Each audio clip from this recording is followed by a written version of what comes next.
let's color this page, my favorite meal in Mexico, pozole, and turn it into this. Welcome! We're back, going to color another page from this Mexican coloring book that we created from Giggly Goo Art. That's something that my husband and I started.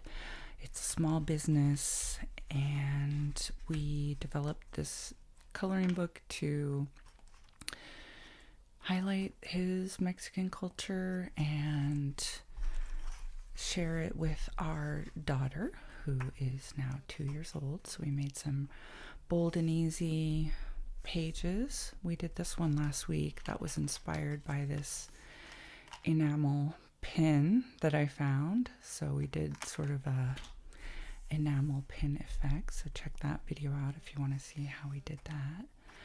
But today we are going to color this page that has pozole on it.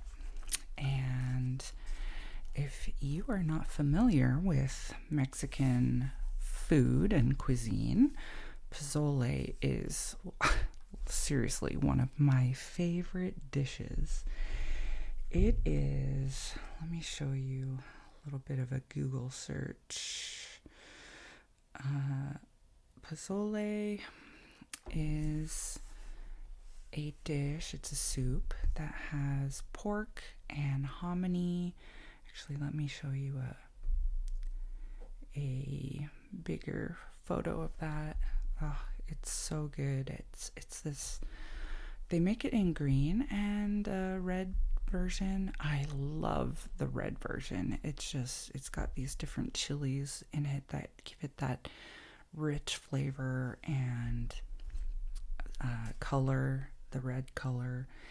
And it has pork and hominy, and they put often radishes in it and lettuce and lemon.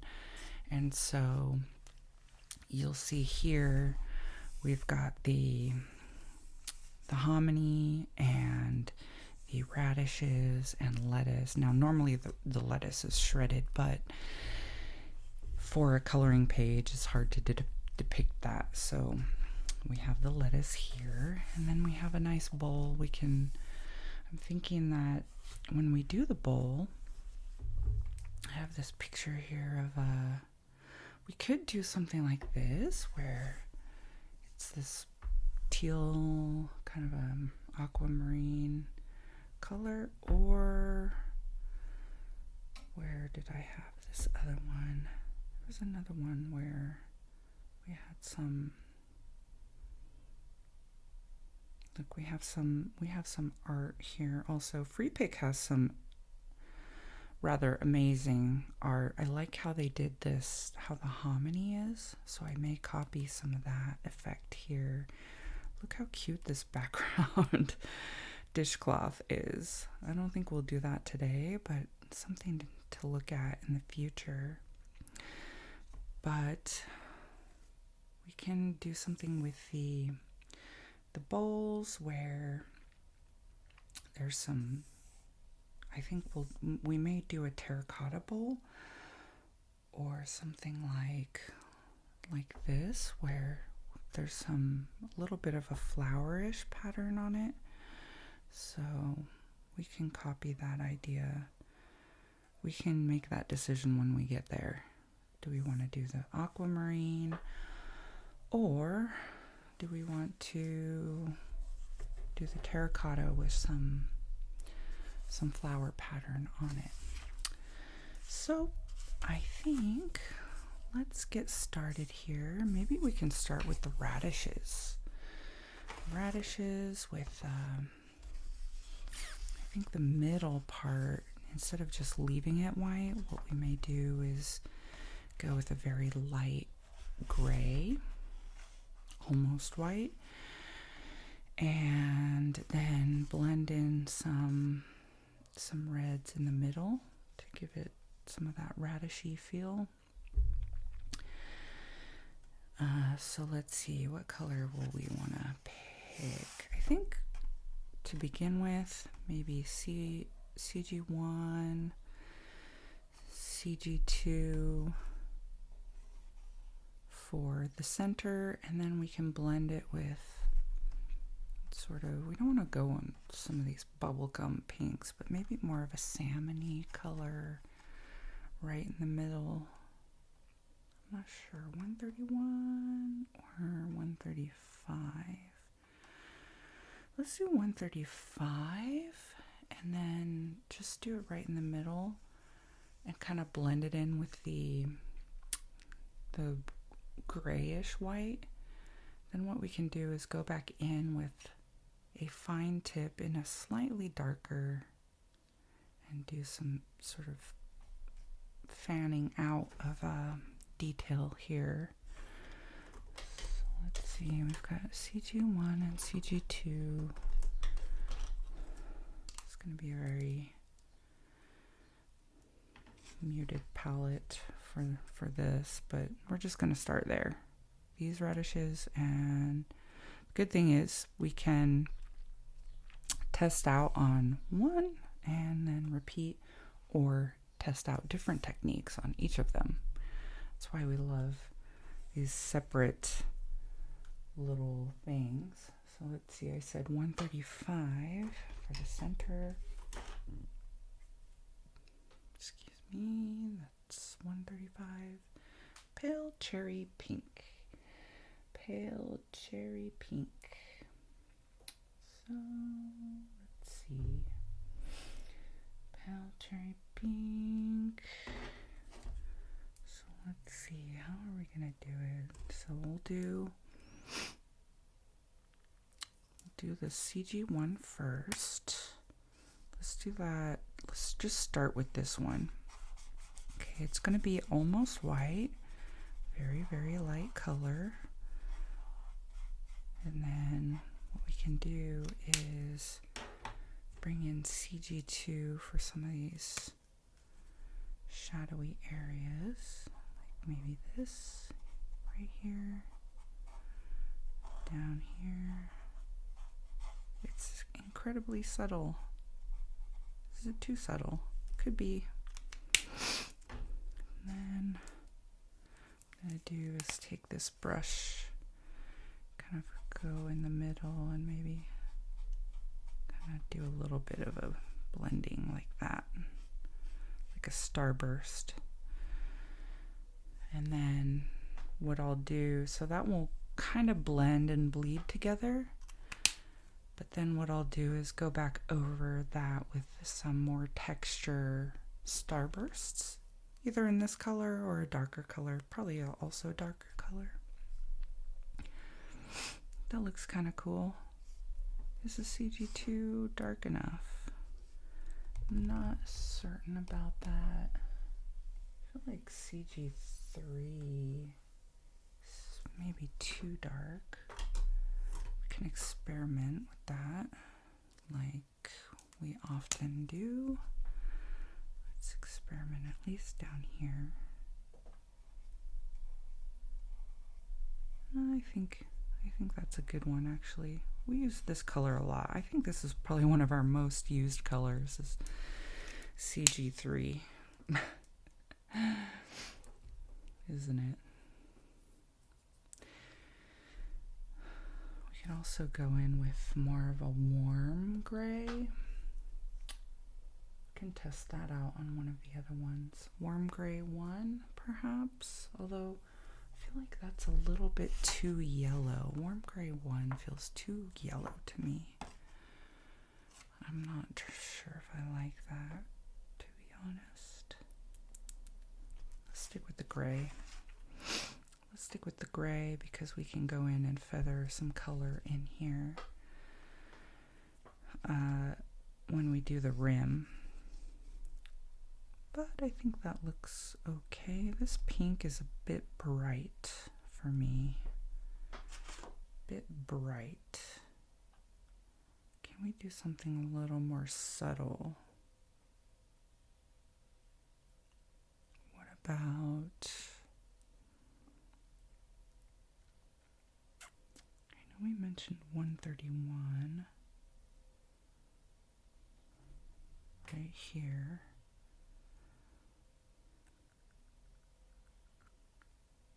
Wonder if we can even do, this is the one I was thinking to just do like a little bit of sparks from the center. Number seven is Cosmos. Now that this is dry, we can try it. Just do the, wondering if that's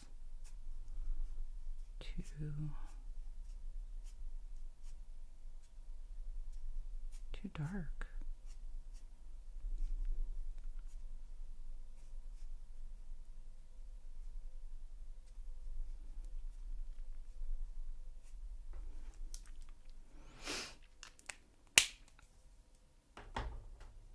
I want to try to blend this in a little bit more with the, I'm not sure I want to use this color. This was a little too bright. We can try going it in with this 131, which is a skin white. Maybe try blending the middle a little bit. Blending out a little bit so it's not so...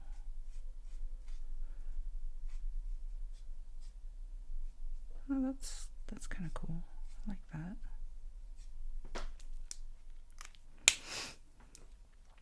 That looks neat.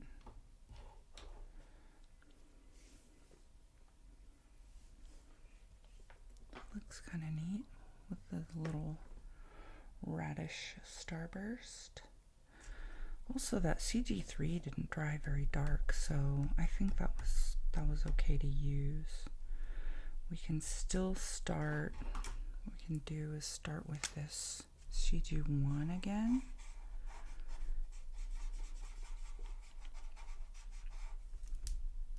I can't see the difference between CG1 and CG2.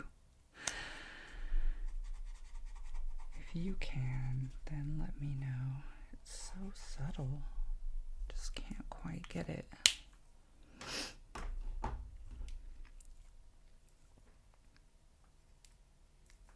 we go with the brush.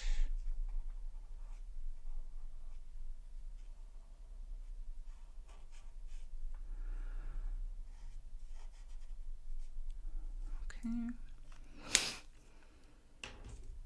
We can try doing this starburst again. Here, do we want to change the colors perhaps? So we have the 135, which we think is too bright. 131 might be more appropriate. We have this number 7 here. Wondering, do we want to do a different color there?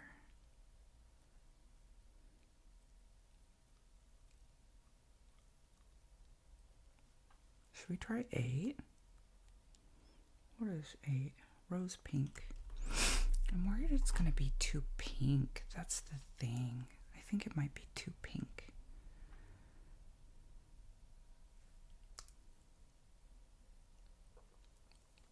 Maybe we try one little line and see.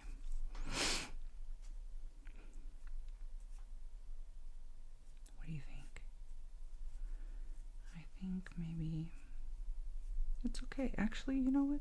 I do kind of like it. I'm doing the reverse this time. I'm going to start with the darker. Actually, I'm going to add some of this color here because I quite like it. I think I like this color better than the other one. I like that better than the 7. 7 is a little bit orangey. But we can then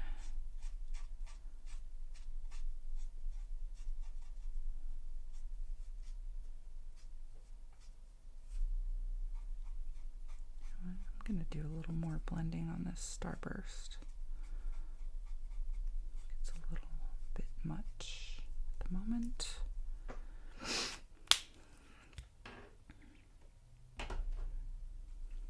We can go back and add more texture afterwards too. In fact, maybe I'll do that now because give it a chance to kind of bleed a little bit, which I think when we're dealing with this kind of thing, like a radish. So yeah, I quite like that actually. Let's try doing that again. So we have the CG1.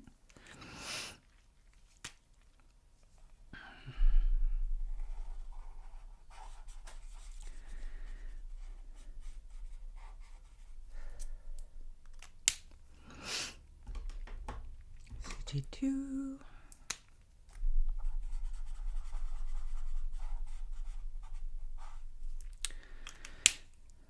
CG3. You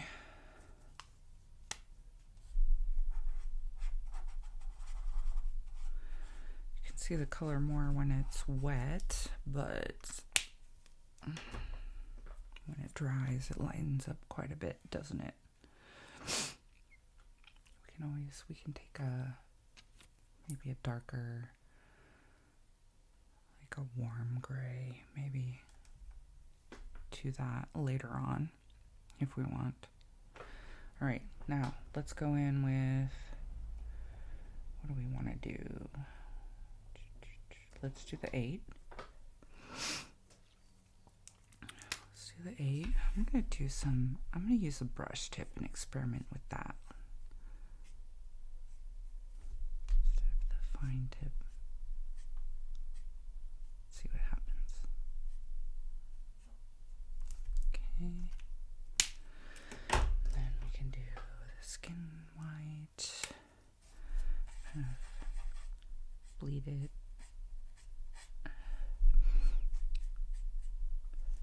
A little bit.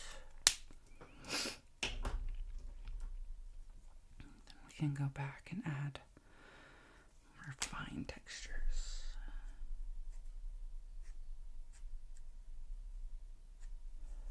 Okay.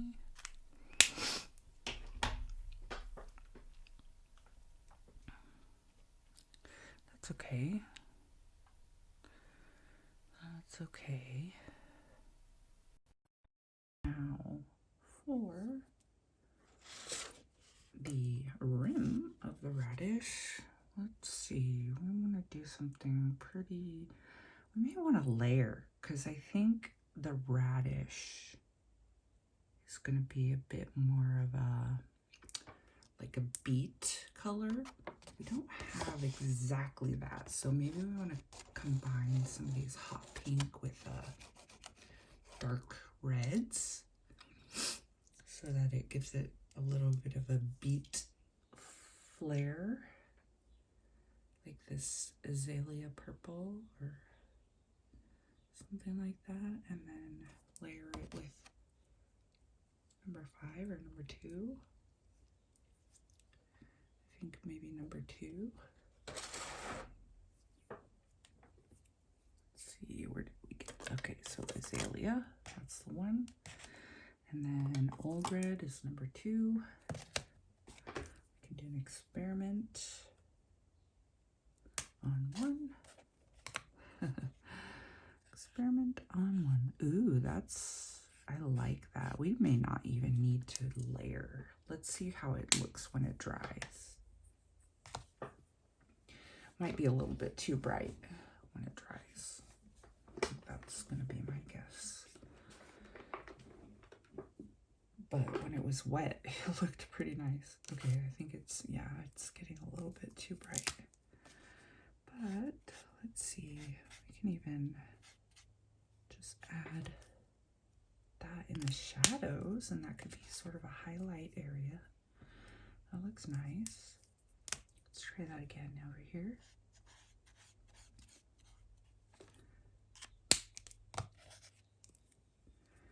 And then put this in the shadows. Sort of highlight that. That looks quite nice.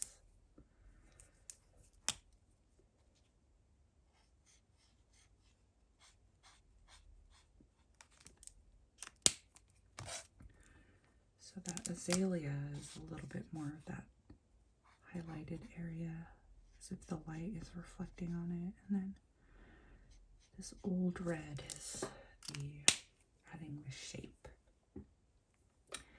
Now what I'm going to try to do now is with the old red, radishes, now if I had acrylic pens, I might try to go over the black and blend that in. So if you want to do that, you can do that now. But I don't, so actually, you know what? I'm going to test this idea out on the smaller ones. So let's do these smaller ones first. Let's go back in with this idea here. 1, 2,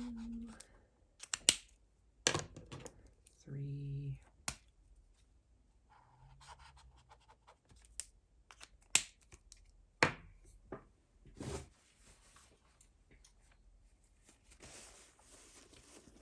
Actually, let's do all of them since we know that's what we're gonna do. It's okay. We're not experimenting anymore. So let's just do all of them. They're small, so I can do all of them at once. I'm not worried about them drying out before it blends.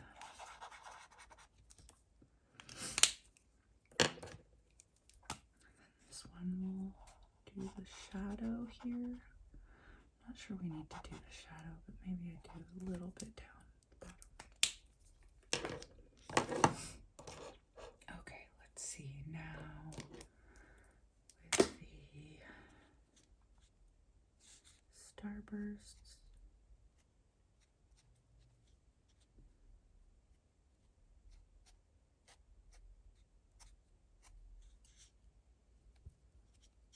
It's a little bright here.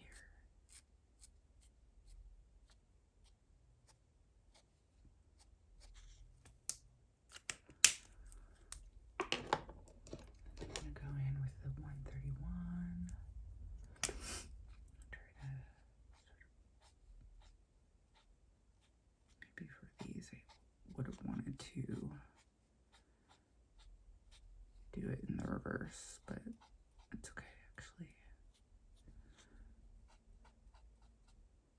You know what? I might just leave it like that. I think the way it's blending is kind of nice. Maybe I can do a couple of dots in the middle.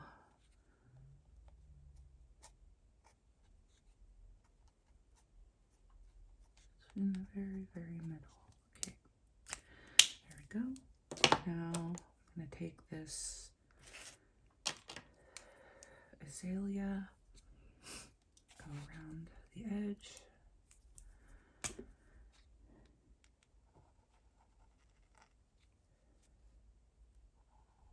Again, I am not experimenting anymore, so I'm not worried about doing these separately. I'm also not worried about them not blending. In larger areas, you would want to try to blend before the marker is dry. Okay, now what I was thinking of doing is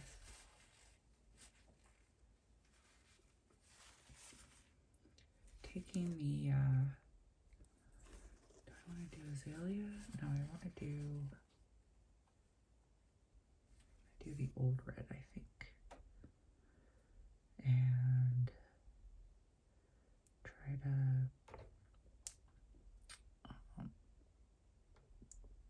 oops, I'm trying to refer to my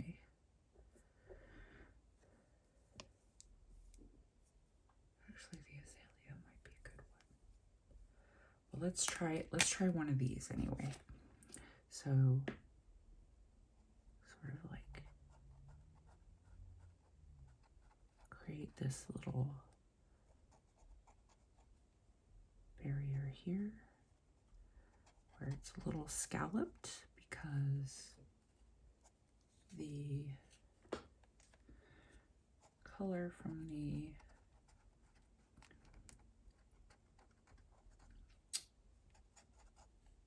rind. It's probably bleeding in there a little bit. So yeah, that looks okay. Let's try it with the azalea and see this color, see what it looks like.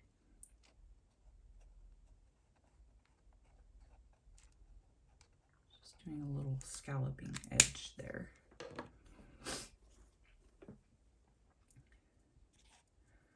See if we don't, it's not necessary. I'm just thinking about doing it because, you know, in some cases, I'm going to show you right here where it's not like a perfect line, right? That just comes in a little bit. I actually think the azalea might match that a little bit more. I think so. So maybe I'm going to go over with this azalea, because I think the azalea gives it that bright radish color. Let's try it here.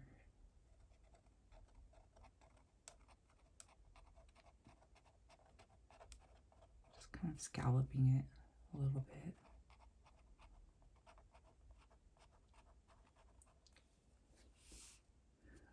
Looks cute. Looks cute. This part isn't necessary, but I think it's a fun way to make it come to life a little more. Not look so flat. Not look so flat. I like that. Yeah, and I think the azalea, you know, that bright radish color kind of gives it something. Okay, well, I think we're done with the radishes. I don't know, I think this part might have turned out a little bit bright, but it's okay. Looks all right. Now, what are we gonna do next? Lettuce, cilantro, limes, hominy, or this deep, maybe we do the deep color of the soup. Let's do that. Let's do that. Let's see. Do we want to go this deep, or what do we want to do? Let's see. It's one of our inspirations. Another inspiration. This one also. Ooh, that looks so good. Just love it. If we were to do something like that, we'd probably have to go in with this really dark wine red. And if we wanted to do something lighter, we would want to do something more of a, what color would that be? That would be maybe the,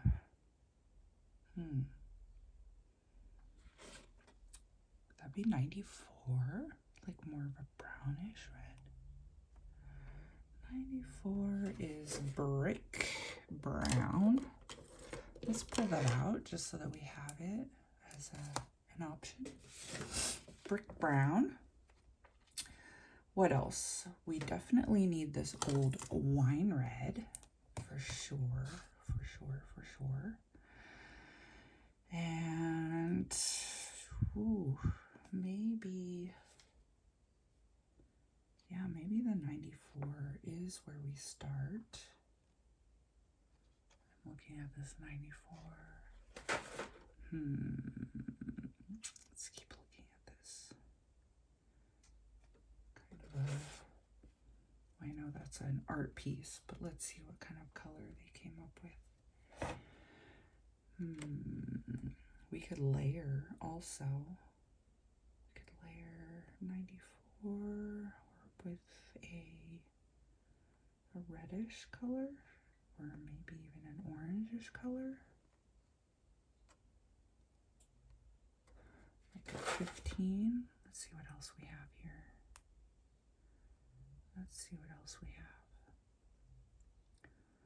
Let's look at this one. pretty deep. It's kind of an orangey color. Oops. Let's see. Ooh, what's this? Oh, yeah. All right.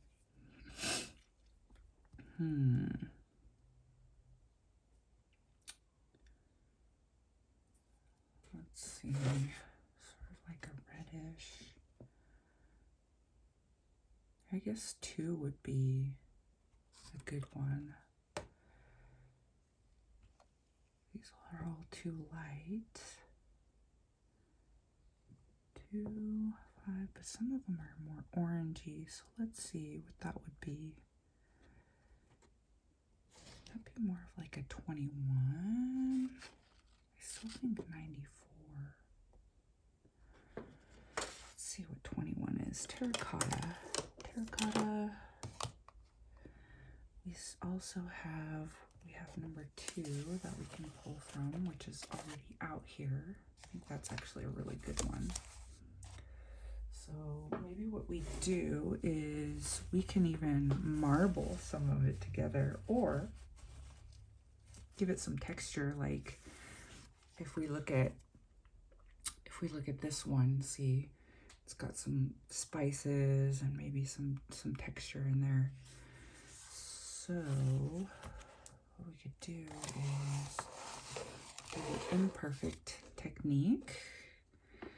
The imperfect technique. And perhaps what we can start off with, let me start off with something like this. I'm going to put down this as sort of a base layer. And then there's a technique going on around there where you sort of dab in colors. We're going to do that. We're going to try that. And I think that's going to be kind of a cool technique for us to use. Now keep in mind, if you are wanting to blend things and you're having a hard time streaking or with streaking, just remember when you are coloring with these markers, you want to go over the areas while they're still wet. So see how I'm going back and forth here? I don't need to do this right now because it's not really the goal to blend it. I'm just demonstrating for you what you would do. Just go back and forth before it dries. See, instead of trying to complete one side and bring it all the way back around, you just keep working away. Progressive, yeah? Also, just adding more layers and letting it really saturate. If you just go back, if you have some page that ended up streaky, just go back over the whole thing with the same color. I know it sounds very easy, right?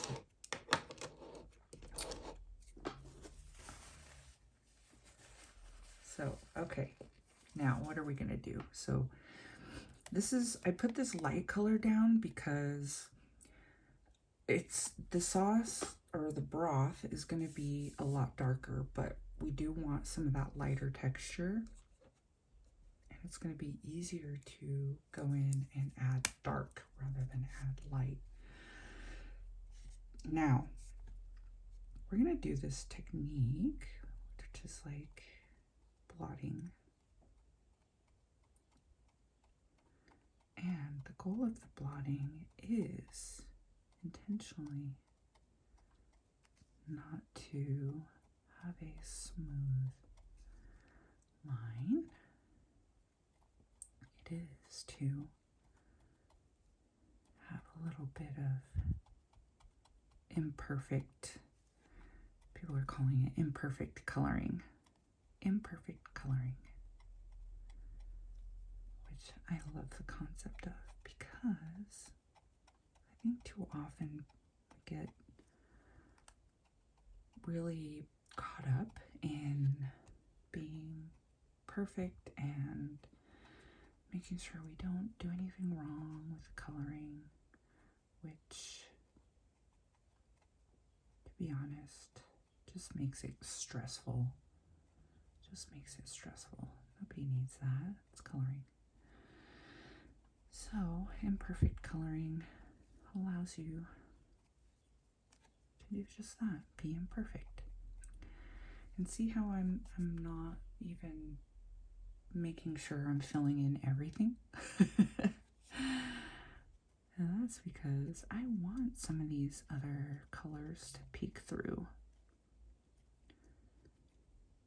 And I do want that layered look.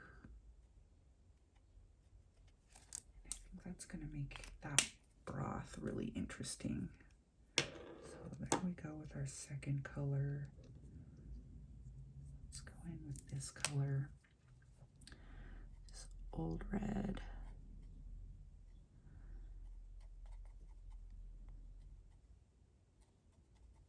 Maybe you can go around the edges.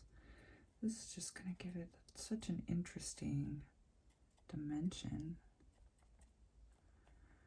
And unlike glitter, for example, where we've done in previous videos, where you're doing little dots with the fine tip, you're sort of pressing in with the brush tip and letting it bleed a little bit more, sort of giving it that blotchy feel. I think it's giving it some really interesting depth.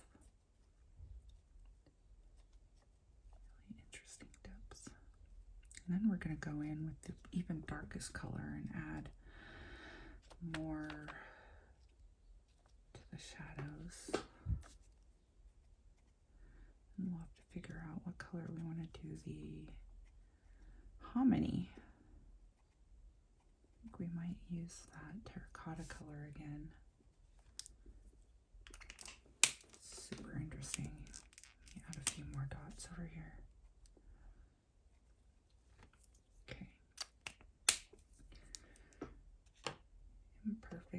Imperfect coloring. Love it. Love this concept. Now I'm just going to add dots here in a lot of the shadowy areas. Oops, I went over the line. It's okay.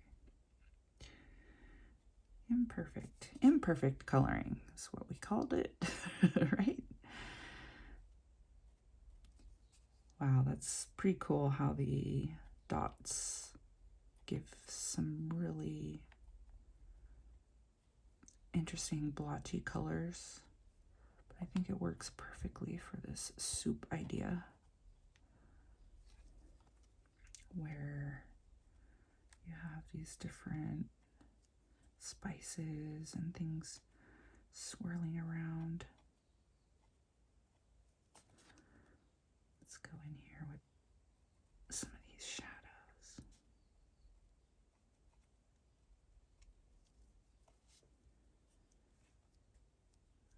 I think some of these are going to have to be a little bit darker. Really like this dark Pozole color. I think it's going to add some really interesting colors.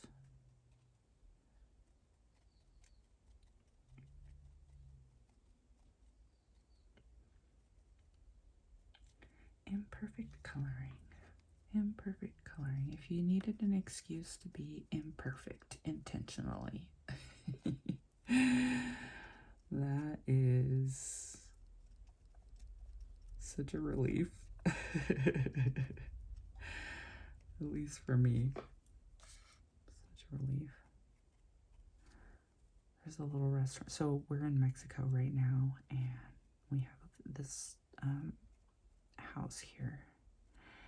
And in our neighborhood, We have this local eatery, really cute place called Rosalinda. Excellent Mexican food, and their pozole is to die for. To die for. And one of the best discoveries recently is that they have pozole ready to go. They have a refrigerator of a lot of their foods pre-prepared, so you can just grab and go and take it home and heat it up. Oh my goodness, when I discovered that. And taco meats and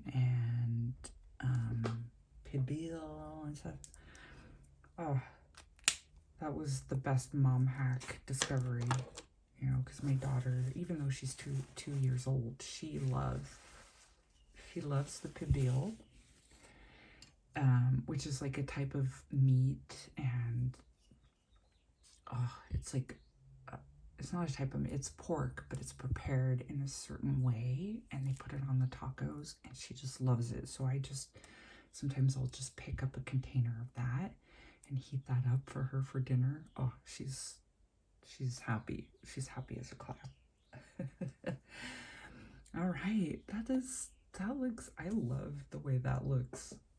We can even go in with this old red again, kind of and with the fine tip, and kind of give it a little bit of shadowing in the edges. I'm going to do it in little circles so that it's not such a fine line. Let's give it some shadows here.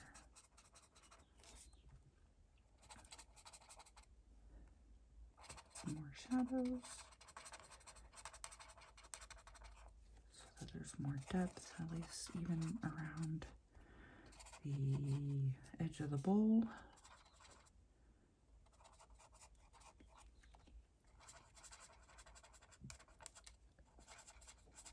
I did go over the line here, but I think, we can, it's going to blend it once we do the terracotta, and I can do that. All right, let's just make sure we have some shadows here under the lettuce.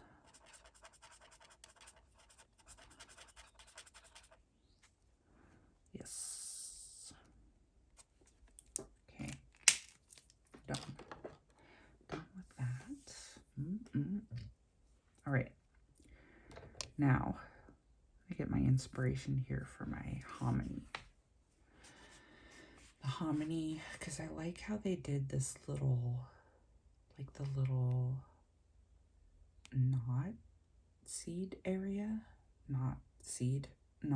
I don't know what you call that, but anyway, like the curved edge. I'm not really sure where that would be here. Maybe this side, probably.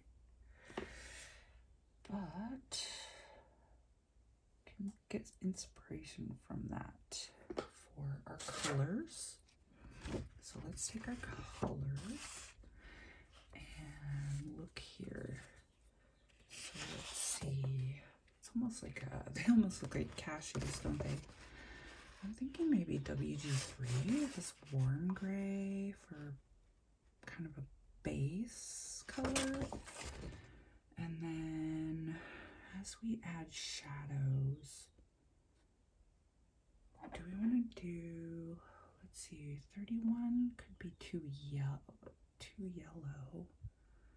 140 might be too yellow also, too bright. Maybe not. Let's see, 103, 104, 31, maybe 31.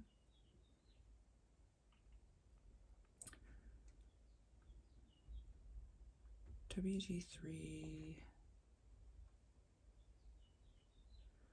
Do we want to do 134 as the base or WG3? WG3 is kind of dark, isn't it?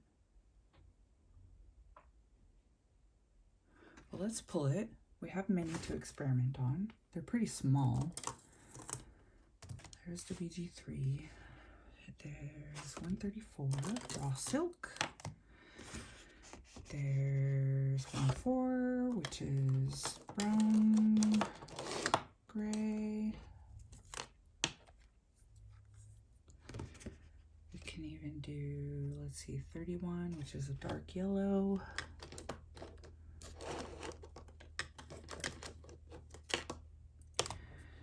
And do we want to pull 103 or 101? 101 is like a yellow ochre. I'm not sure about that. Let's do 103. These are plenty to experiment with when you have these tiny, tiny little things. It probably won't matter. But anyway, we have a lot of room to play. All right, so let me start this one with the warm gray. Actually, that's quite nice. Start warm gray. Let's compare that with the raw silk as a base. Let's do the raw silk here, right next to it.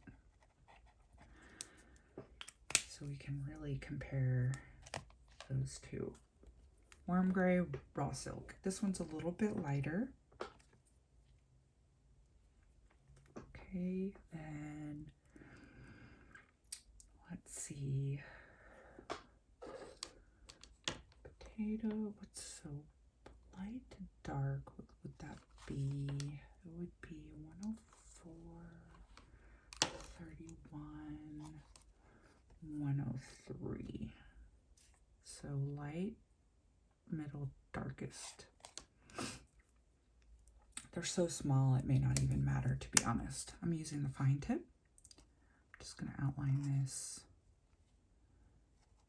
Outline. Kind of give it a little shadow. Do we like this one or this one?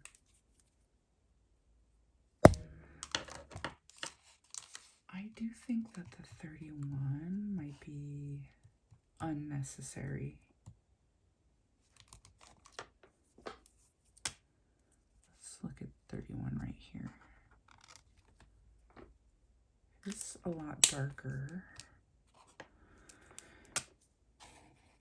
Let's look at, I mean, I do kind of like that. These might be a little too light. And then we have this 103 potato brown, which we could really outline and then add sort of this like a little seed whatever you call it, nut. Yeah, that looks pretty good.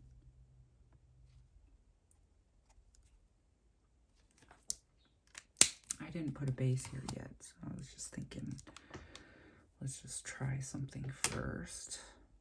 Maybe even just do this color. Brown gray. That might be too.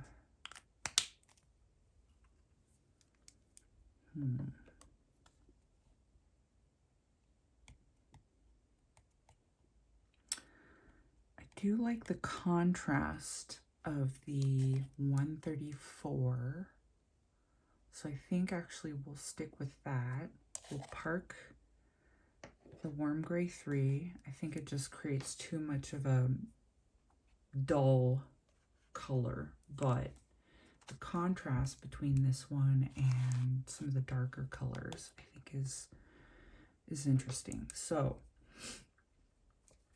I'm going to go in with this. Actually, I'm just going to paint all of them. Paint. I keep calling it painting. I'm going to color all of them this color.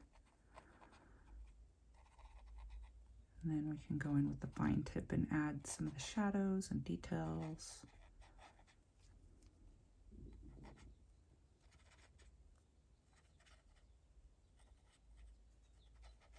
Can you hear the birds in the background? It's a really nice sound. Go in this again. It's pretty light. All right. 134. Let's park that. And what did we do next? Let's see. We had 104, 131, and 103. Did we like that 104? I'm not entirely certain about that. Let's just do, you can always taper it. It's probably overkill, to be honest.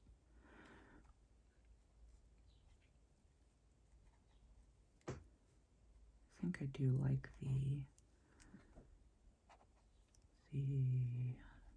dark yellow a little better, but we can give it a little, just fill that one in because it's in the shadow. Maybe I should do that for this one too. This one.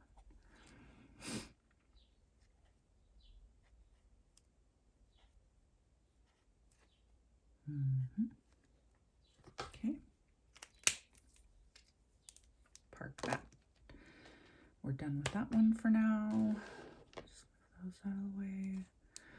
31, dark yellow. I think this is overkill, but I'm gonna do it anyway.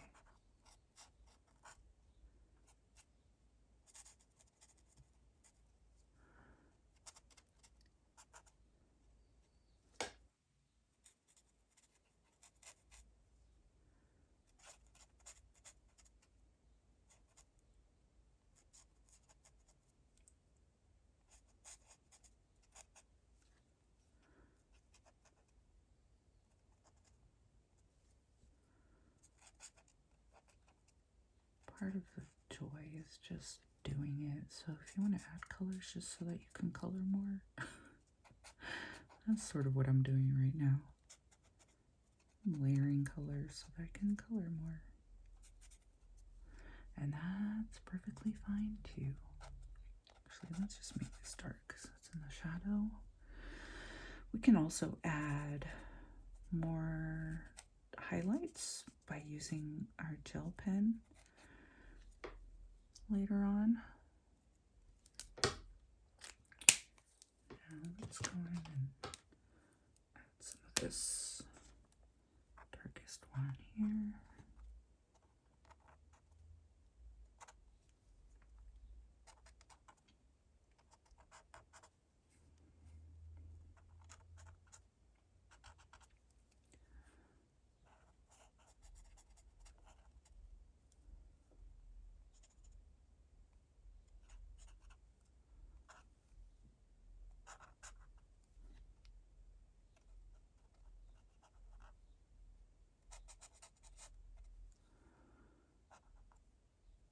Overkill. Overkill. It's okay. It's okay.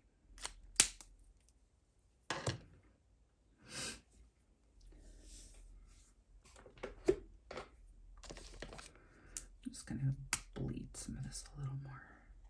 Like that. With the lightest color. That way it's gonna kind of blend in a bit more.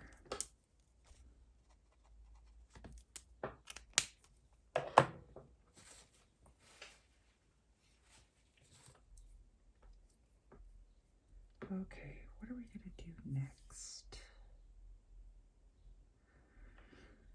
I don't know, let me see. I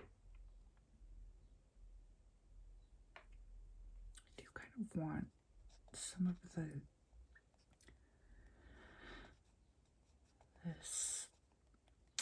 what do you call it? Soup to kind of bleed into the hominy. Let's experiment and see how that would work. Like right at the bottom here, maybe some of this. I know it's overkill, but some of the soup, because it's gonna be drowning in soup a little bit, so let's just add a little bit of soup color so that it looks like it's kind of drowning and dunking into the soup. Into the soup. Into the soup.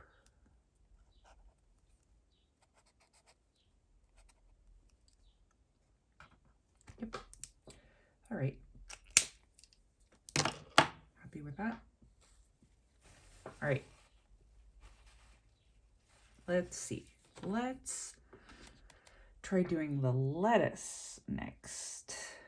Now, the lettuce color is going to be kind of a bright.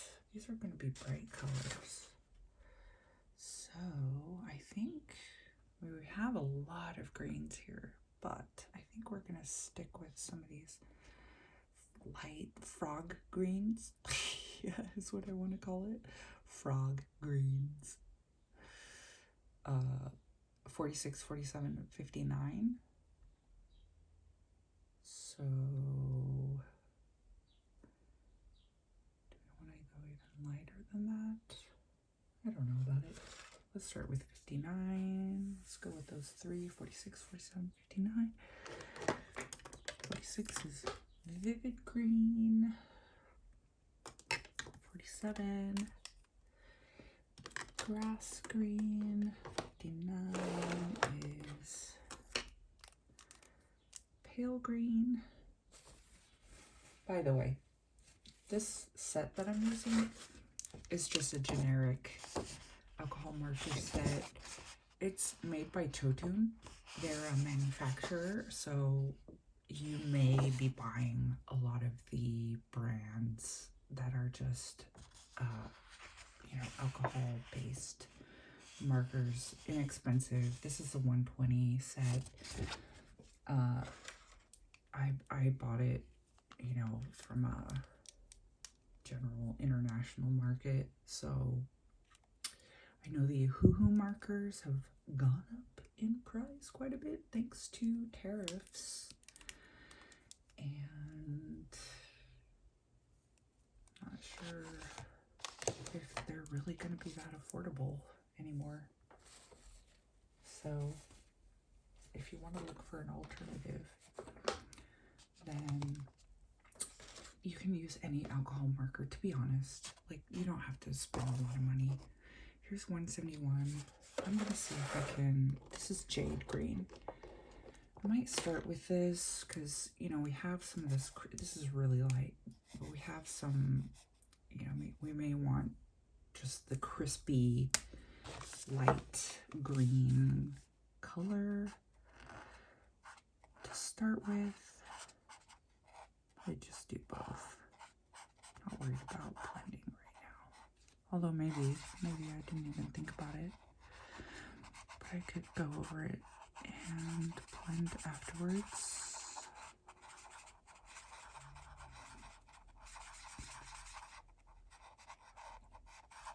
Okay, there we go.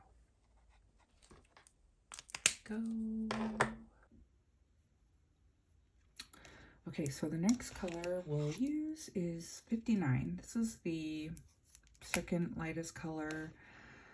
I'm just gonna go, around where the edges are. Maybe give it a little bit more than just the edges. All right, something like that, so that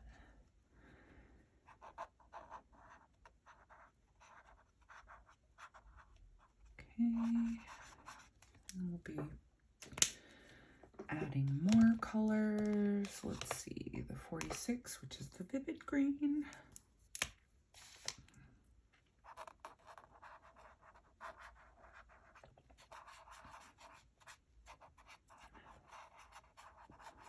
It's all gonna start blending together.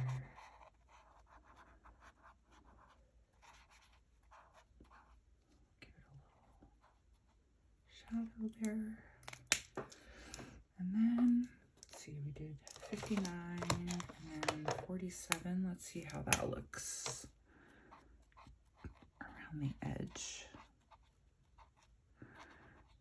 Also, what we may do is add some ripples to the lettuce in places where you might find ripples, like right here, right here, or right here. Here, perhaps. Here. Let's see.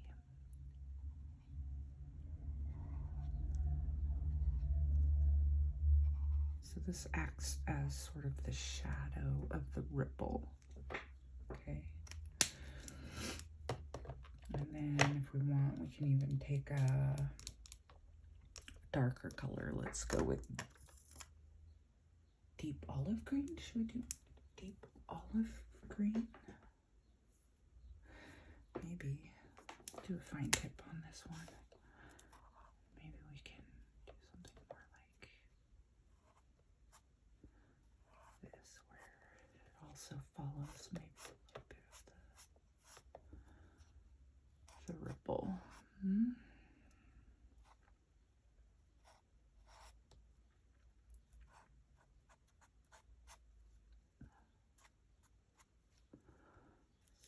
We found that. I'm gonna get a little shadow here.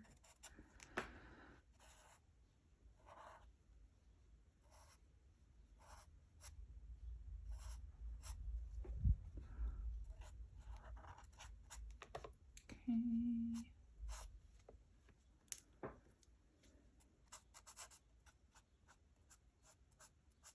A little shadow over here too. Okay.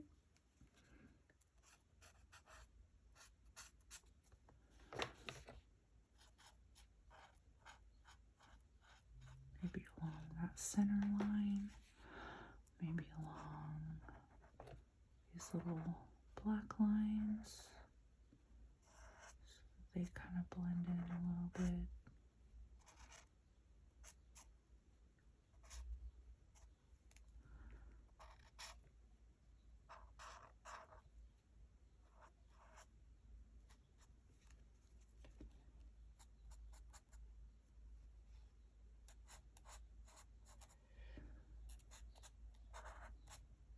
This might be overkill, probably overkill to be honest, but anyway, it's giving it some texture.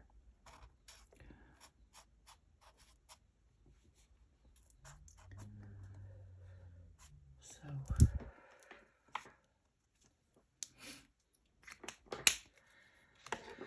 we can also add some highlights in there too, where it makes sense.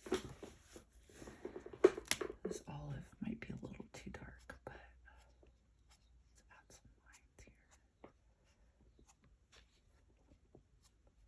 Sort of like some veins. You know how lettuce has veins. And then for the cilantro, let's go with like some. These are lighter greens, but let's go in with some deeper greens, like 56 and 55, 54. Or let's start with 171 again, and then do maybe some 56 and 55. So let's do that. Or did we start with 171? I thought we did. Ah, yes, we did. Okay. So let's do that here as well. A little too light anyway. Okay, 56 and 55. 6 is mint green, 55 is emerald green. I think I'm just gonna, let's see. Let's try doing this on one side, and then maybe. So that was 56 mint green, and then we can do emerald green maybe on the other side.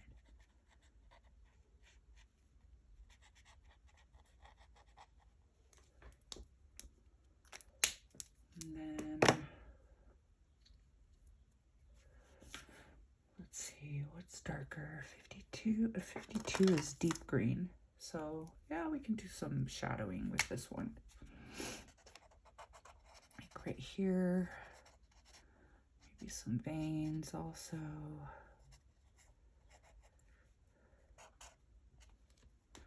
Just some texture, outline.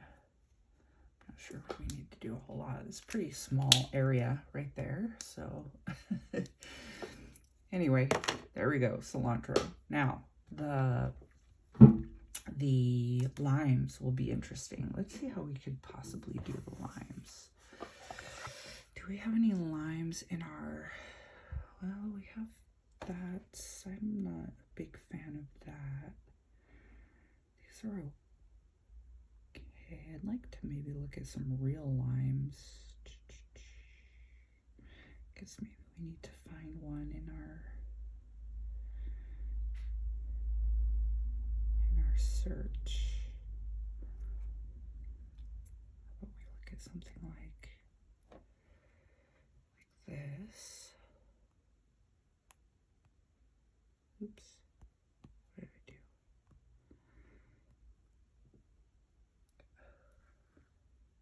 That was New York Times cooking. They're blocking. Anyway, let's find a different one. Let's find a different one. Let's see. Lime, lime, lime. Where's the lime when you need one?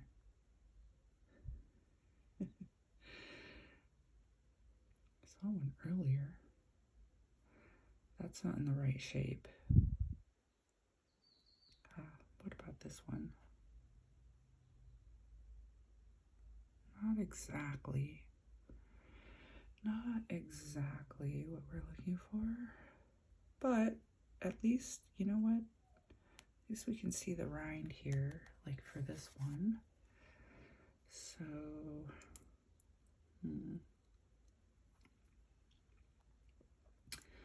not entirely thrilled with that option, but it is an option. What else? Where's the lime? This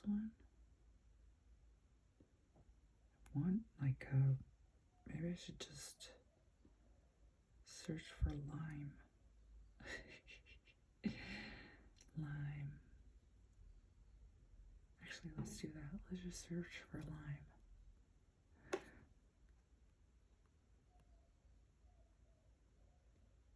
There we go. There we go. We'll get some good cuts of lime and figure out how it looks when it's the texture of it and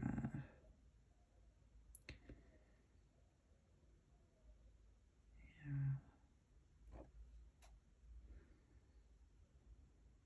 There we go. Okay, we're getting some good ideas. Am I just looking for the perfect lime? Probably unreasonably so. Unreasonably so, yes, of course I am. All right, lime, come on, I want the perfect lime.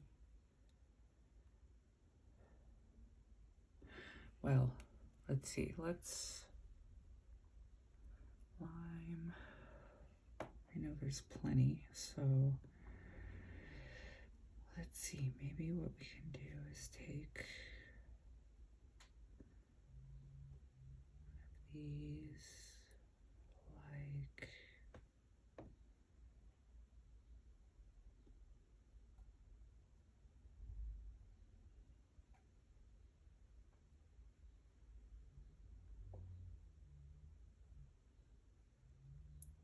let's just look at something like that, where there's some different cuts. Oh, okay, so we have plenty of references here. Here we go. So we've got some of these textures here. We've got some of the dimpling that we can do. We can take some of the ideas from the shadowing for the one down below. All right, so now for the colors. Colors are going to be tricky. Let's see. We could do this. We could use this color, this 48, which is a yellow green. 124 is fluorescent green. I'm not sure if that's appropriate, to be honest. I don't think that's appropriate. I think that's a little bit much. Can do the yellow green. We can do, I think, for some of these, let's see,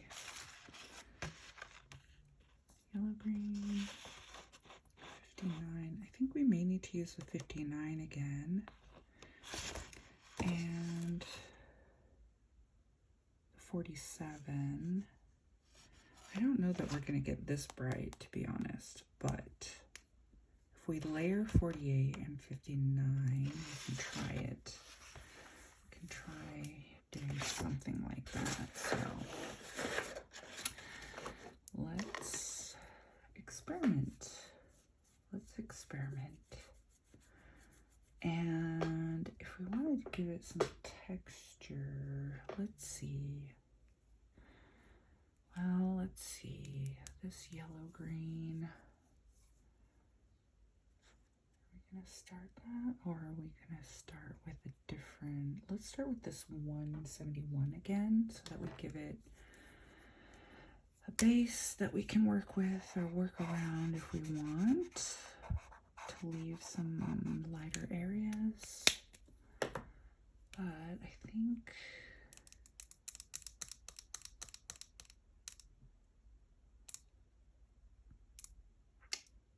You know what we can try doing? Let's try this experiment. Let's try this experiment.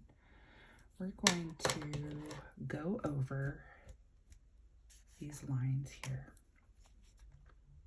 We're going to go over these lines with white, okay? We're going to wait till it dries. And then we're going to go over that. This is an experiment. This is an experiment. I've never done this before. We are going to see what happens when we do this.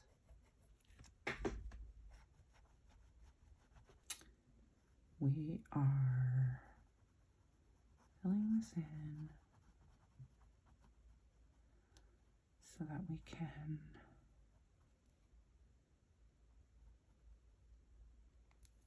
point of this is we can then go over the top with a different color. Now, this is a gel pen, so I think doing it with an acrylic pen is going to be better. We have to let it dry. This is an experiment. There's no guarantee as to what is going to happen, but let's try it. Why not? All right. I'm going to give this a good wash. This light color as well. And for this one, I think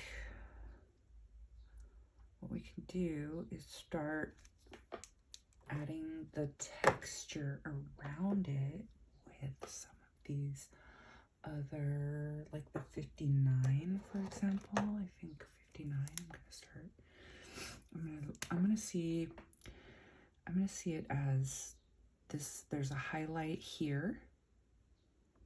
So I'm going to just start doing dots around that.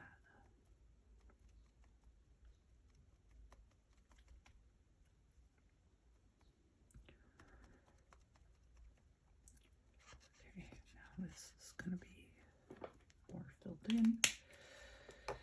59.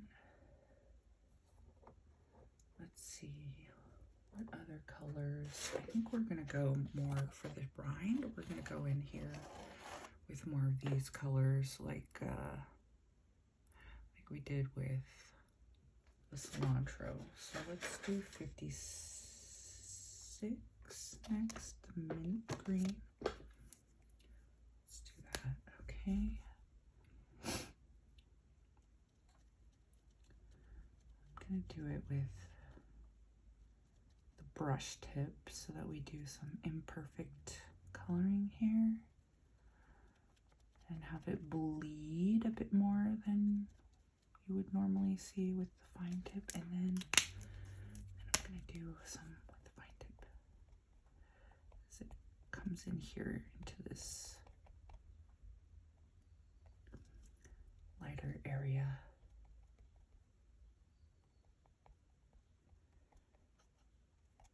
There we go.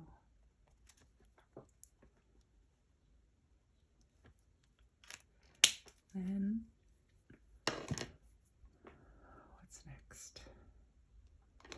Emerald green. Just gonna do the emerald green below. So I'm gonna start creating this shadow.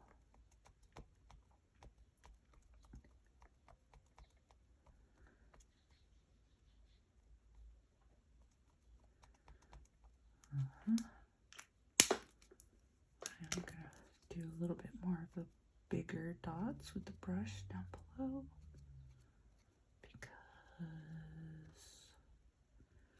that's a shadowy area. And then with this deep green, I'm going to go in with even deeper dots down here.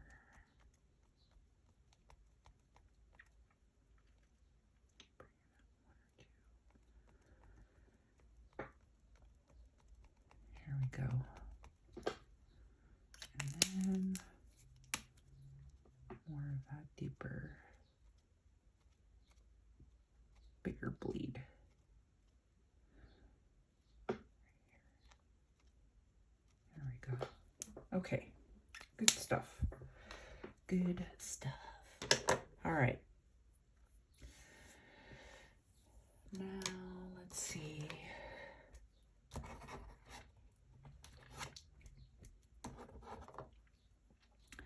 Still a little bit of black right here, so I'm gonna go over that. I had to let the gel dry first before going over again, otherwise it was just gonna get pushed around. Even now it's getting pushed around a little bit, but it's not too bad. Okay, so I'm gonna let that dry. Now, how are we gonna do the, let's see, how are we gonna do the center of this? We did have this yellow-green. So I know one of the things we want to do is have an outline of a darker green on the edge. That one, are we going to go as dark as this deep green, or are we going to go emerald green? Let's start with emerald green because we can always go darker. Let's see what happens when we try doing it like this.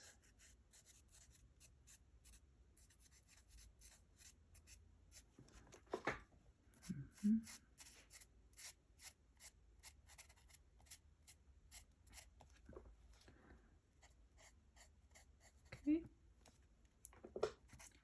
that's interesting. All right.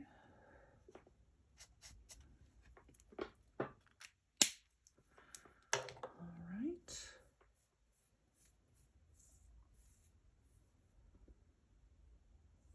That's sort of the edge there. Now, what we can do, I'm gonna try going over the top of, let's see if our gel is dry. Almost, but in the dry spots we can try going over this. See if that works.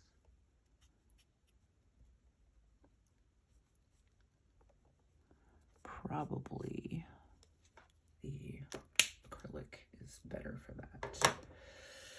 All right, so for the slice, like not the slice, but the sections, we're gonna go in with some of this bright yellow.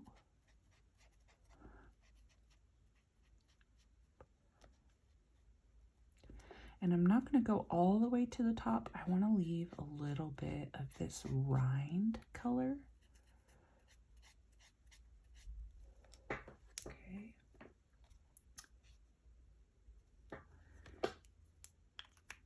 Just around the edge there. So that's giving it a bit of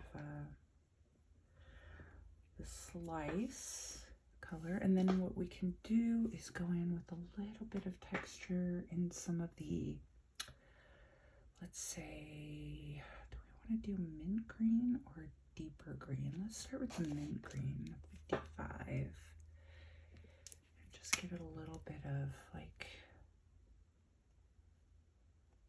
kind of texture like that.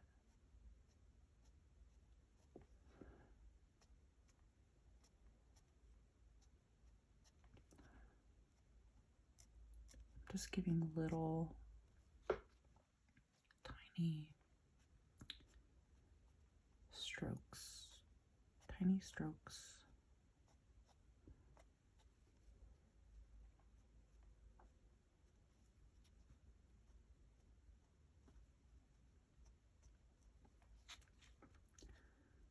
It's looking pretty close to one of these images.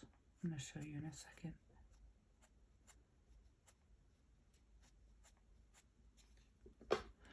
So what I'm looking at is, let's say, looking at something like this, where it's light, but then you have some of that, those, I don't know what you'd call it, threads, I guess. Threads. They're just pieces of flesh. But that's what I'm trying to imitate here. Could do the opposite, where you go in with this color and then kind of reverse it with the white gel pen and try to do it on top of this one. Why is this one not performing anymore? Am I losing ink all of a sudden? What happened here? Maybe I can use this side.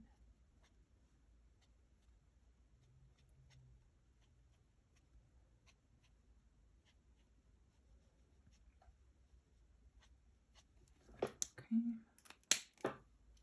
Actually, that looks pretty cool with it. Even though we didn't use the acrylic marker, we used the gel, and that looks pretty good.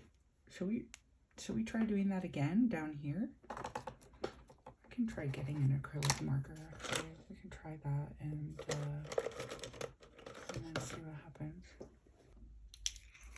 Okay, I found this uni paint marker, and so we're gonna draw over this.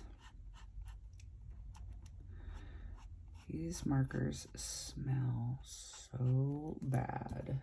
They're pretty potent. I don't like using them that often, but for you,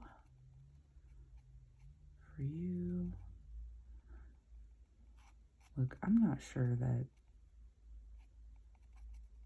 this is any better than the gel markers or the gel pen, because it's either streaking or, there we go. Now we're getting a little bit.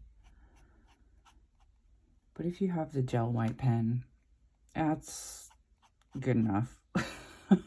To be honest, the difference really is not significant, to be honest. In fact, the gel looks almost better. what, you know, work with what you've got. Work with what you've got. Okay. Let's see. Put down. Maybe we can, once this dries, I can put, oh, looks like it's dry already. It dried pretty fast. No, actually, it's not dry. Okay, let's give it a minute. Let's give it a minute. But in the meantime, what we can start getting some highlights around here.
All right, oops, should work this way.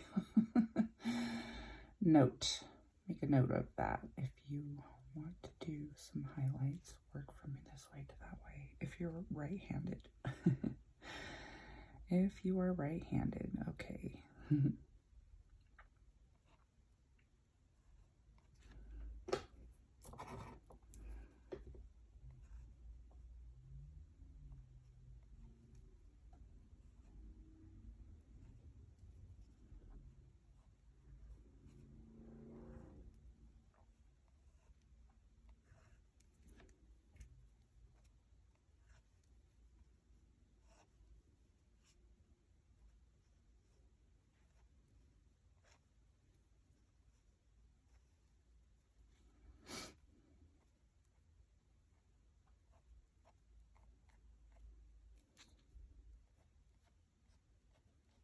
Adding a little bit of more of these little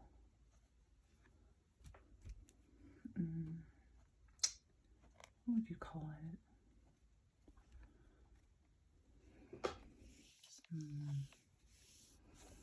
the middle here, you'd have maybe some more fibers, I guess you could call them. Oops.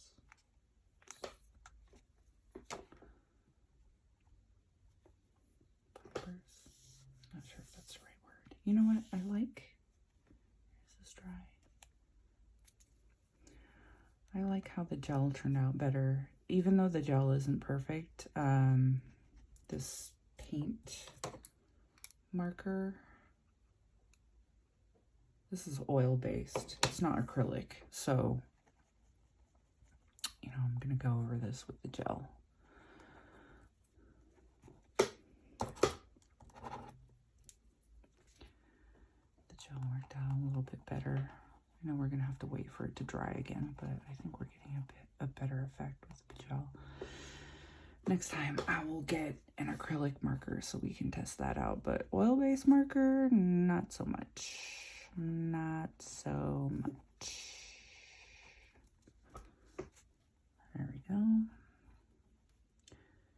Okay, we can even do a little more here, just to make it a little more, cover more of that black line. Now that we know that it's dry, Okay. All right.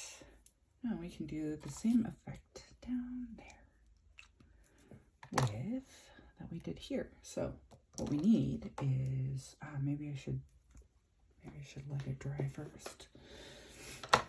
Maybe I should let it dry, and we can talk about what we're gonna do with this bowl.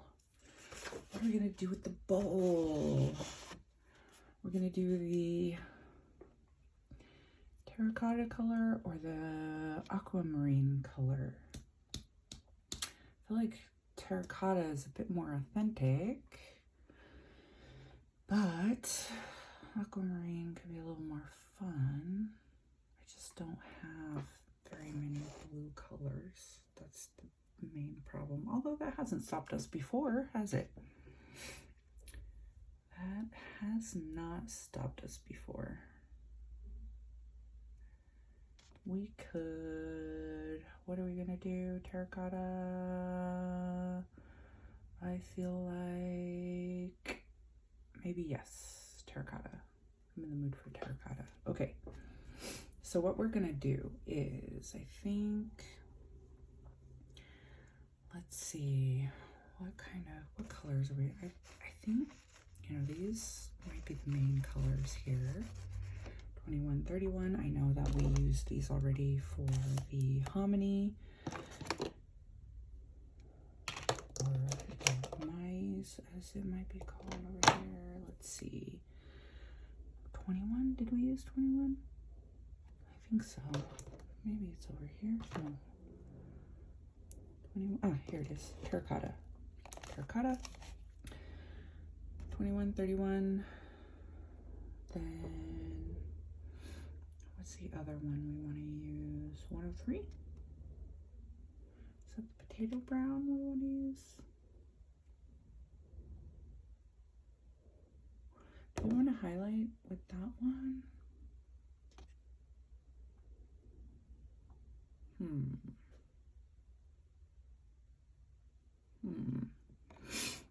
Let's see, where are we going to put our highlights?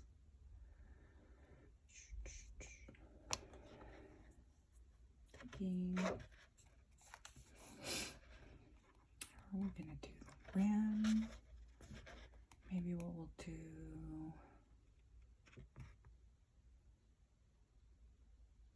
I don't know, I really like that, but we did a lot of these colors in the soup. So let's see, 21, 31, 104. I think we will take the 104 and make that our highlight color. And then when we do our shadows, are we going to do 103 or 94? Let's start with 103. Because we can always go darker, as we said before. Although that might be a little too close to 21.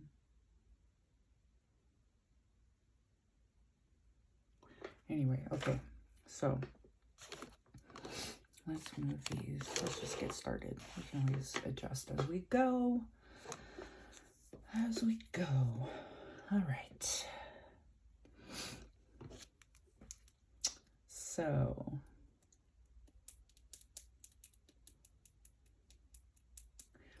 I want I want the light to be kind of coming from the back and the shadow to be here. And so I think I want my highlights around the side and over here. Maybe I can sketch that a little bit. So let's see. If I were to do a shadow, I want the shadow, well, these are all going to create a shadow. So the highlight would be until here. And then this shadow might be until here. Maybe like this. Something like that.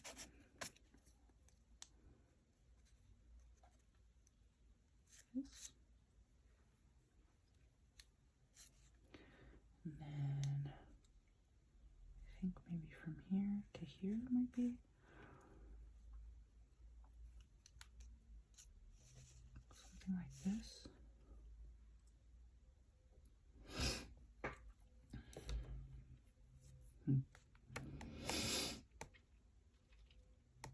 So what we can do is, what did we say we want to start out with? Brown gray. We can start with one of these lines. Here we go with these green ones. Take a sip of coffee. I'm going to start at the top. All right, now, if you've seen my videos before, I do lose track of my colors, and I sometimes will color with the wrong thing. So, all right, from progression, 104 to 31 to 21 to 103. Let's attempt to do that this way. Okay.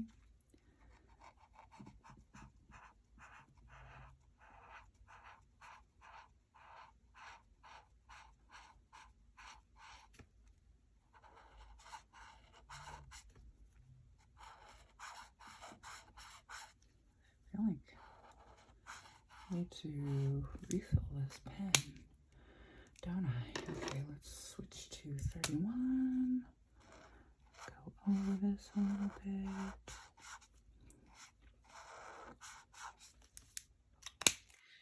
21.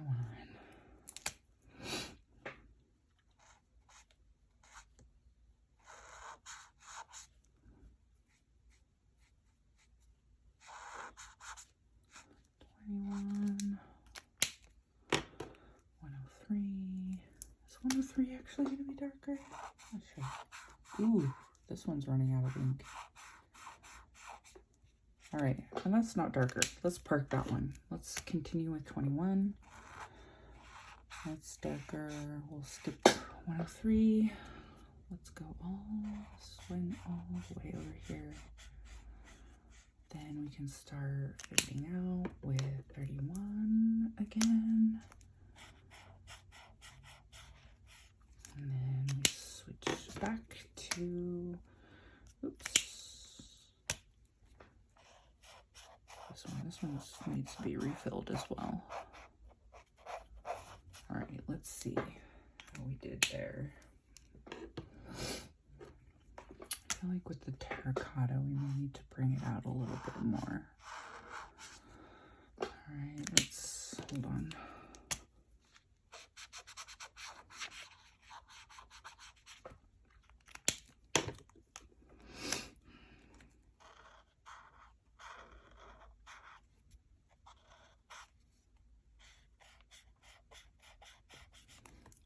Okay, 31.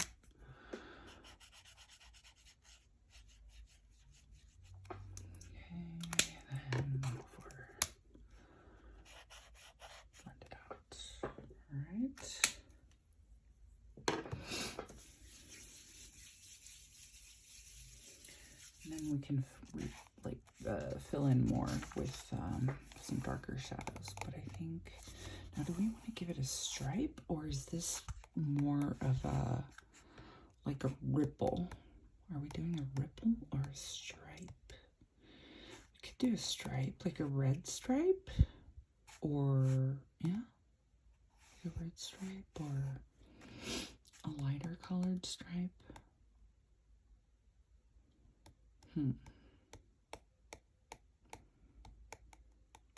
What about a red stripe right here? Anyway, okay, but this first line, I think we're going to continue with the same color, and then we could give a stripe right here. We could do red or blue. Dark blue could be nice, or dark green, but I feel like there's too much green already. Okay. 104, 31, 21. That's our progression. All right, let's do it.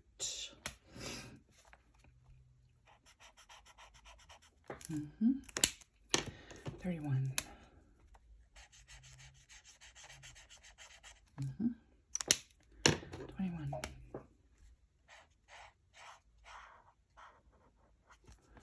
Of course, we are going to give some highlights, or sorry, shadows. Shadows, we're gonna give some shadows underneath this lip.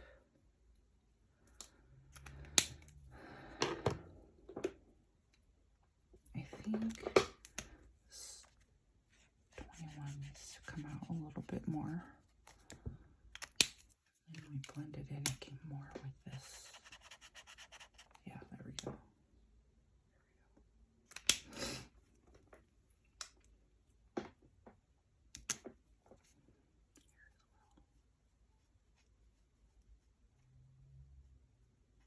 Just feathering it out a bit. Okay, now I'm going to do the same with the bottom. I'm going to skip this line here and we're going to figure out a different color to put there, maybe red. But let's do the bottom one first. We are going to start with this 104 again, right here. Not going to spend too much time there because we want to switch to the next color pretty quickly. And maybe we just, yeah, anyway, okay, so here we go.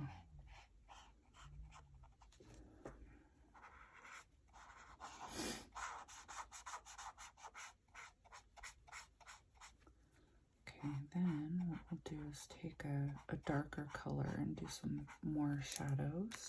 I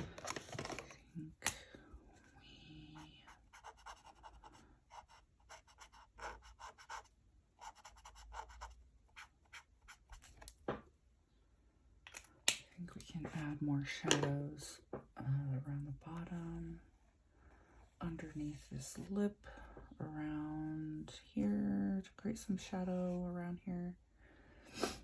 But let's see, what color do we want to add the shadows with?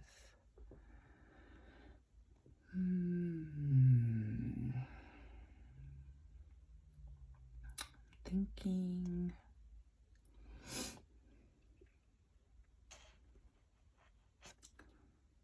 do maybe 94. We already used 94, but it was a layer that went underneath the darker colors here. So what we could do is add this brick brown kind of as a little bit of a shadow under here.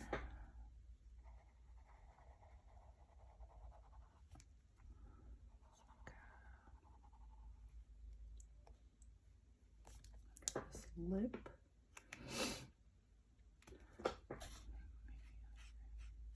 Extend that a little bit, and then as it kind of comes around here as well. Not sure if I should be using the brush on that. Maybe I need to use the fine tip and give it a little bit of texture here.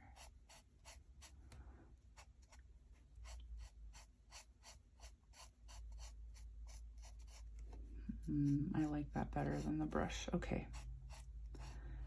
FYI, I like it better than the brush. So let's do that. I think also if we were to go back under here with some more shadow, we can do that. Give it some texture. I don't think the brush tip looks the best with the shadow all the time. Sometimes it does.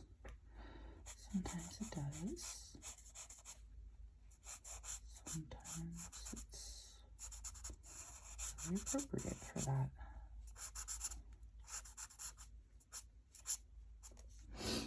All right. And I think also maybe to give it some depth here, just going to give this, the lip of this bowl a little bit of rounded shape by adding some of this feathering, like a feathering effect here.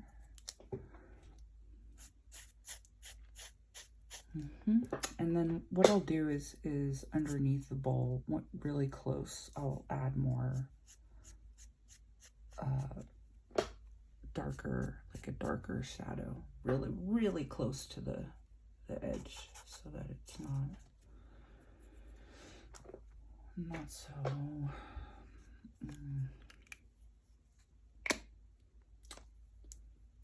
not so uniform here.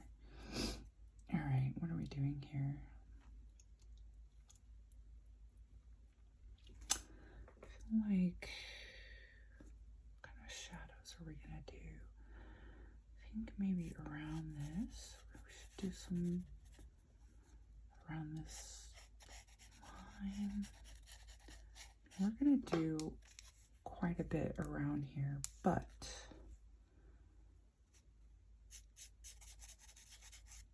not only the bottom.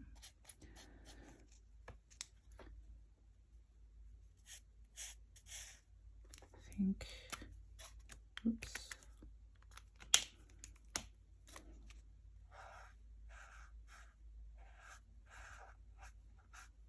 Brush just, I need a wider surface for this. So I think the brush for this use case is appropriate. And then I think maybe as this is probably the darkest part of the bowl right here, probably I'll add another layer of this there.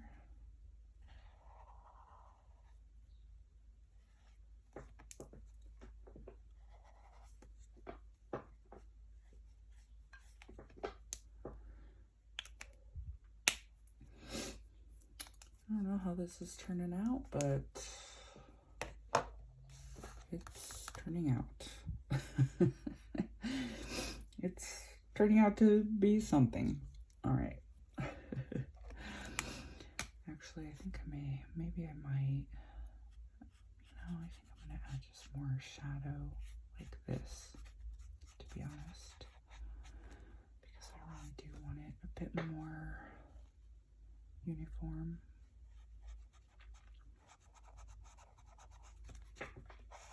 Uniform as in, like, I want this whole area to be a darker shadow for the whole bowl. So we're gonna fill it in. There we go.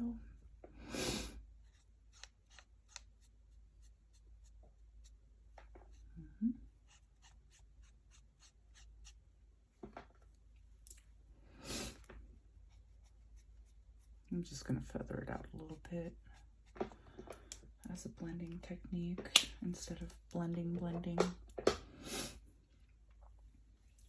Okay. Now, what are we gonna do with that color? I'm feeling red, to be honest. I'm feeling red, but like red. What are we gonna do with that?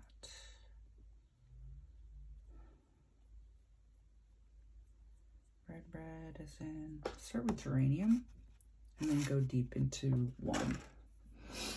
Geranium is number 15.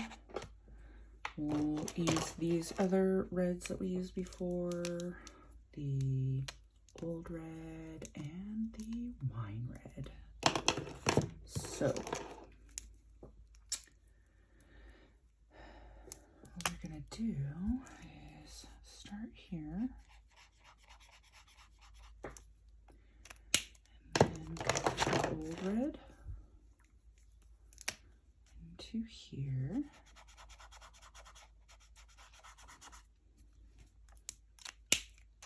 And just go straight into the wine red. Or you know what? Maybe we do old red all the way through.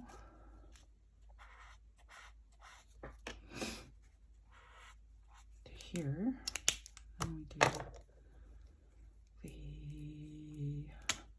oops, this one doesn't have a marking for the brush versus the fine. Do the lighter. And then in the middle, we will do the old red. We're just layering this one, okay? Now that is pretty dark red. Not sure if we went too dark on that one. I think we did. But let's, maybe what I can do is bring in some of this brighter red through, so that it at least has some of this brighter red in there. And then what we can do is I'm going to sketch like a little lip around here.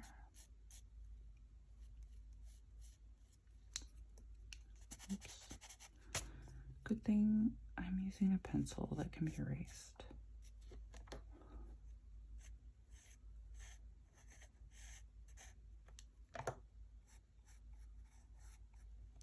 Okay.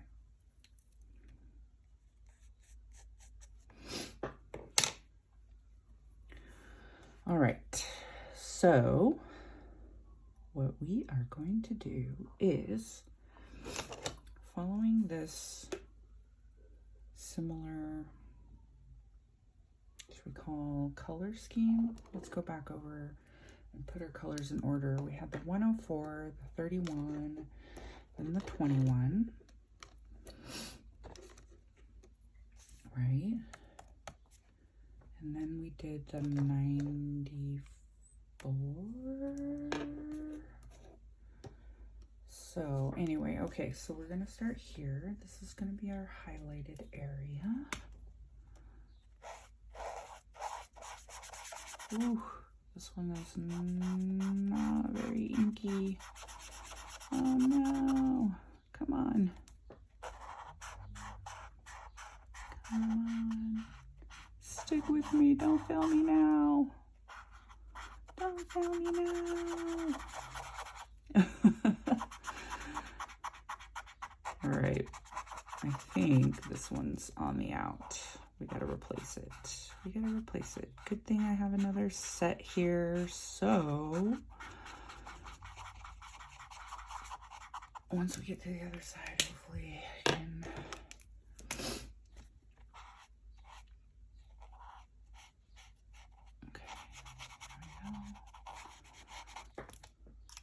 got the terracotta now. Terracotta.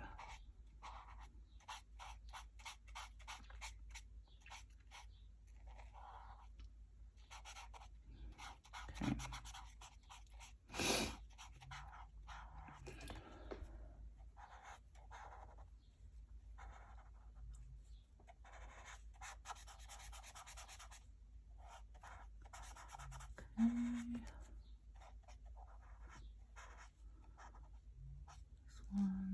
Will go all the way until here.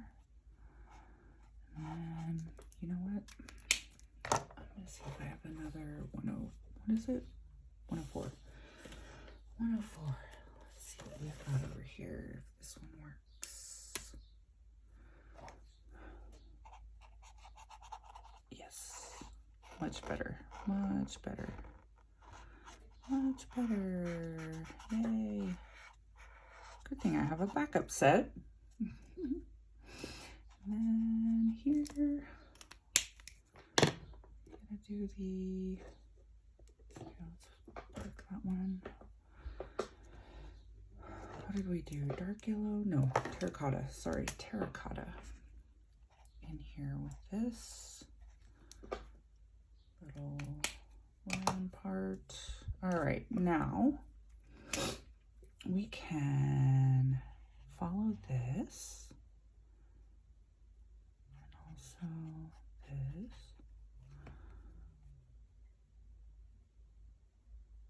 And then, let's see, do we want to do,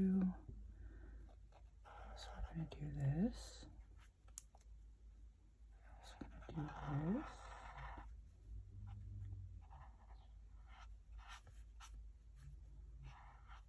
Follow that. These guys. Okay.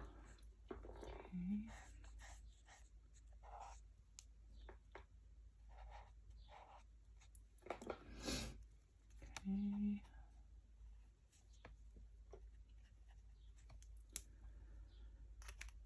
All right, we're starting to give some shape around here. Now, what is the next darkest color that we are going to do? Is it 96? So we just did 94. 96, is that darker? Or maybe just going with 91, natural oak. That's definitely darker. 96 is mahogany. Should we see if that's any darker? Let's do that. Is that any darker? What if I do a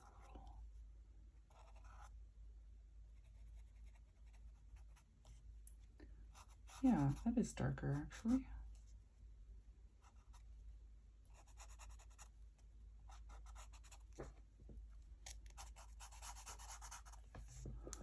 That is darker.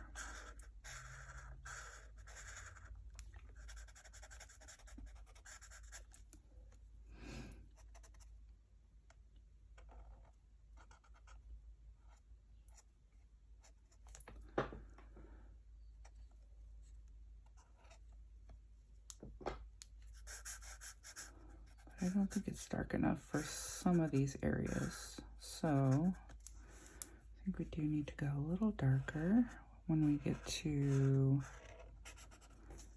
some of this, like where this plate lip goes. I think it's fine for the radishes and the shadow for the radishes and the shadow for the, well, let's see. I think the way it's drying, maybe it's not enough. But let's see. Yeah, I'm not sure if it's enough. That was 96. I think we may need to go darker, like 92 or maybe even 99. 92, maybe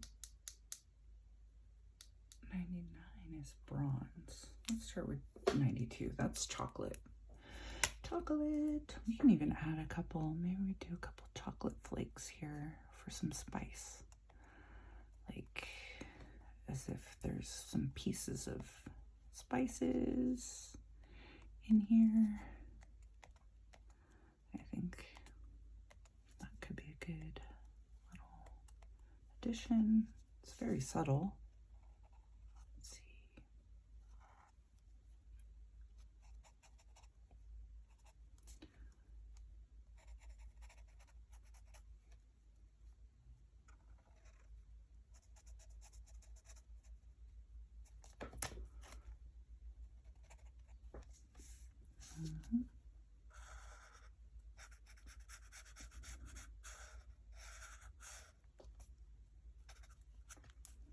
That's better, yeah. This actually may be the one we used to give it a little more shadow underneath this lip. Yeah, I think that's the one. That's the one.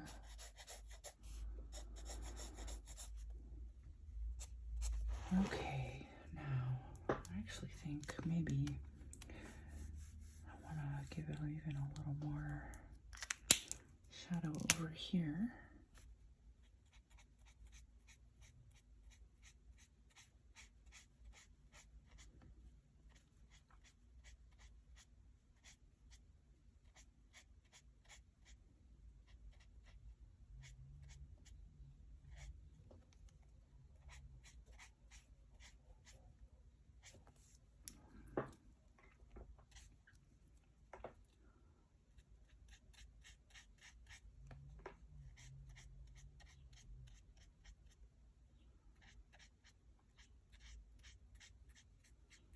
maybe a little bit of feather texture, because I don't know, I like it. I like it. I don't know about these really smooth textures or lines that a lot of people use. Doesn't really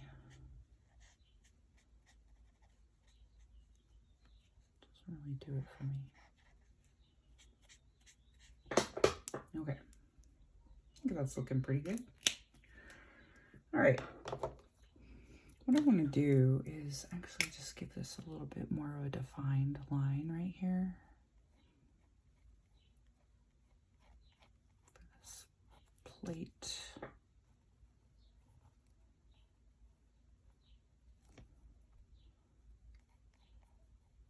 You know, what do you call it? That little recess, I guess you could call it.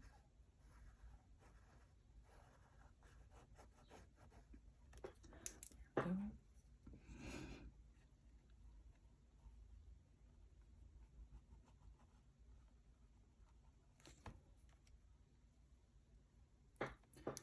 Now, we can never finish this line, so let's go back and finish that one. Ooh, which colors did we use? I can't even remember. I believe we did number 59. Right? Ah, no, we first did the, we have to go with the yellow green, this bright color. Right? We had to do that so that we can then go over it. What we did was left a little bit of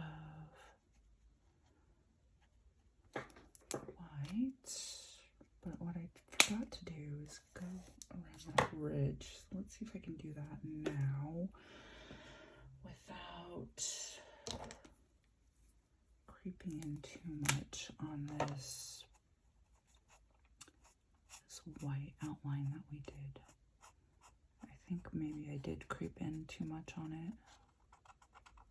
I think I didn't put enough white outline.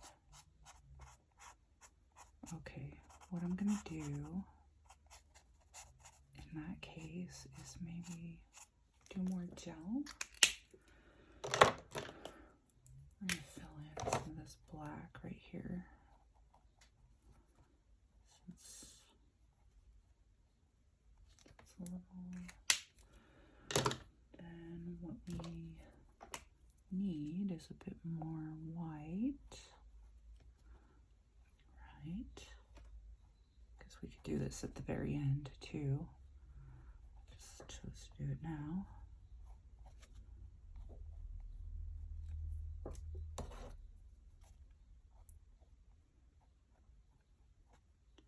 Sometimes you have to give it a good shake with a gel pen. Okay. Now, what I'm going to do is, let's see, what else do we want to do with this? I think maybe giving it some shadow just around this edge here might be a good idea. What are we going to use for that? We're going to use terracotta. Maybe we'll use terracotta.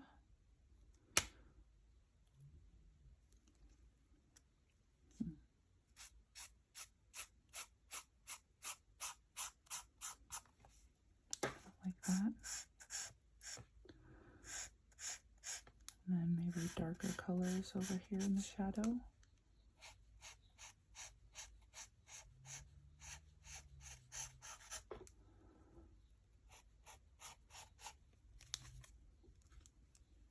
I think we'll use darker colors. Over here, do we want to use brick brown?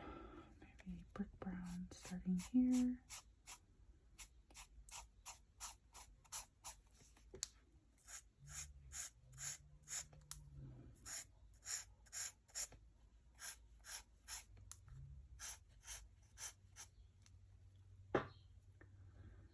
That's good enough.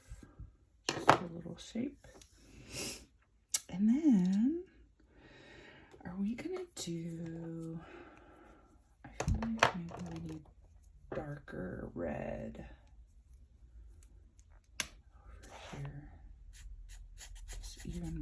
deeper red.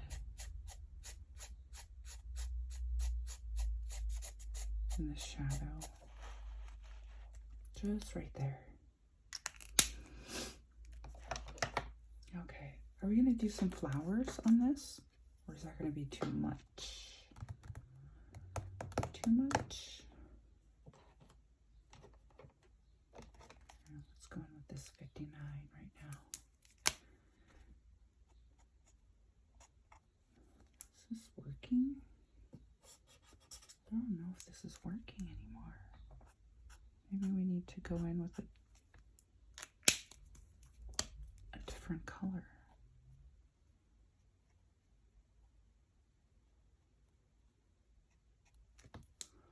All right. How about this 46, which is vivid green.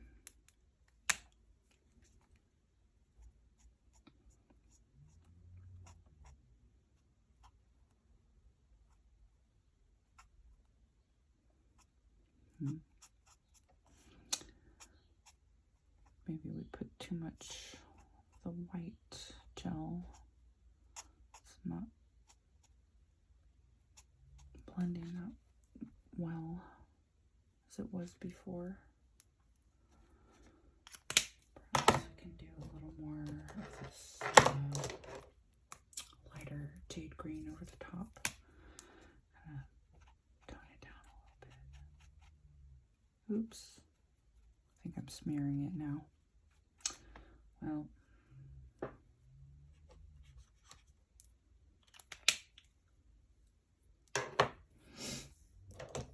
maybe what I need to do is go in with an even darker green. Oops, sorry about that, guys.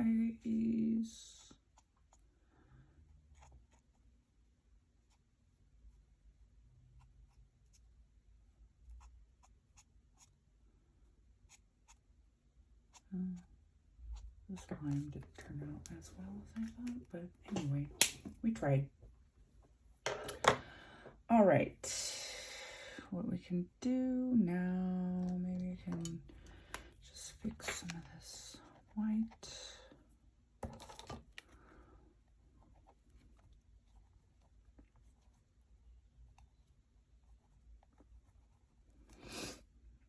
That's fine. That's fine.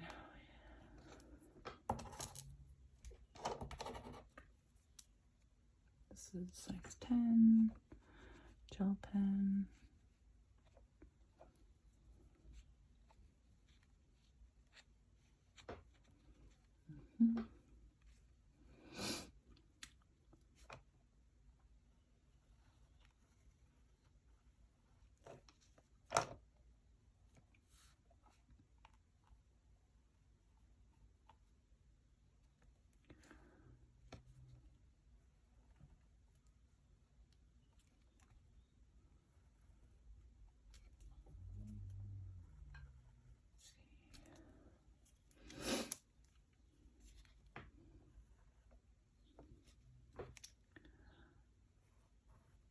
Oops, let's get this pen going again. Sometimes these gel pens stop moving.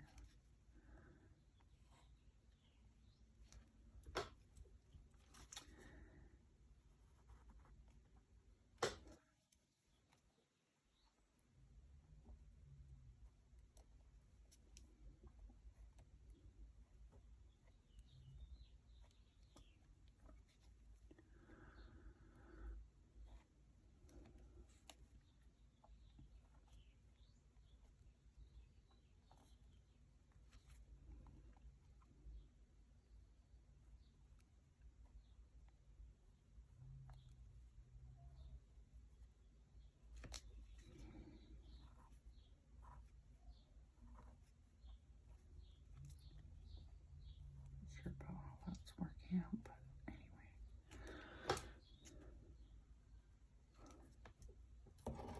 This gel pen needs to get going a little more. Let's add a few more dots here.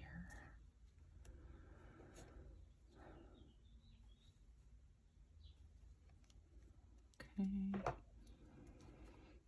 add more highlight here.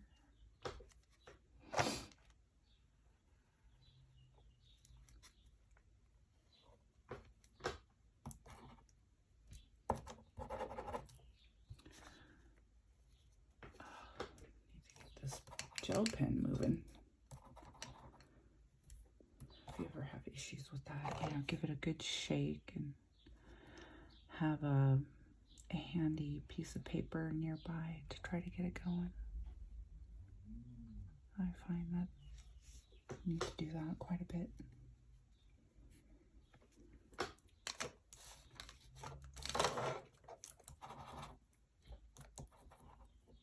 Having some issues with this one.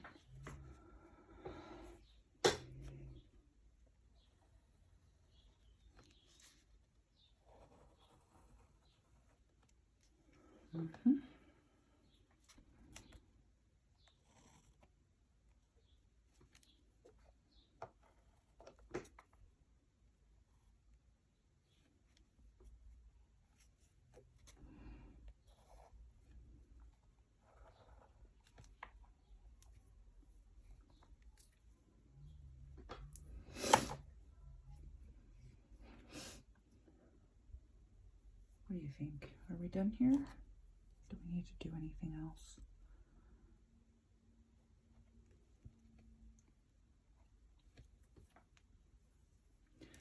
Maybe what we can do is add some, should we add some flowers? I think that's a bit much. I'm not sure if I want to add flowers at this point.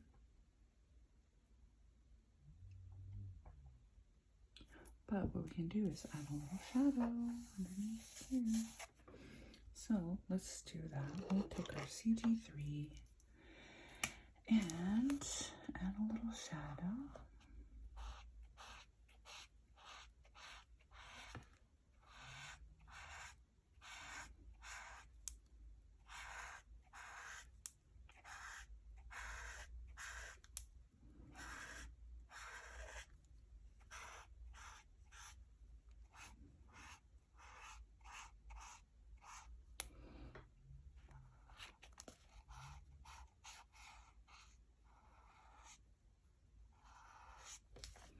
There, that's a good one. And then if we want, we can add some background here. What if we just take like a little pearl white and add some background over there?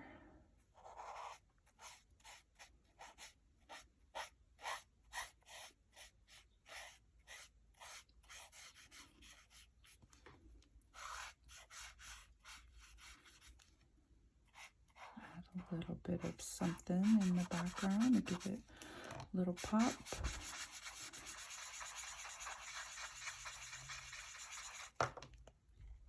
So it's not so flat.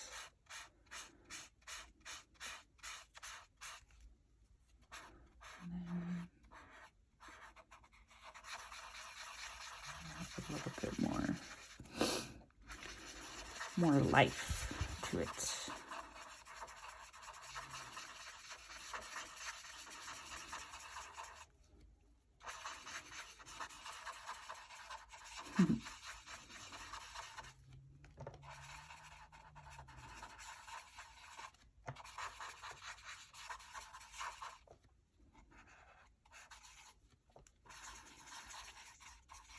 This color may need a little bit more as well, more ink.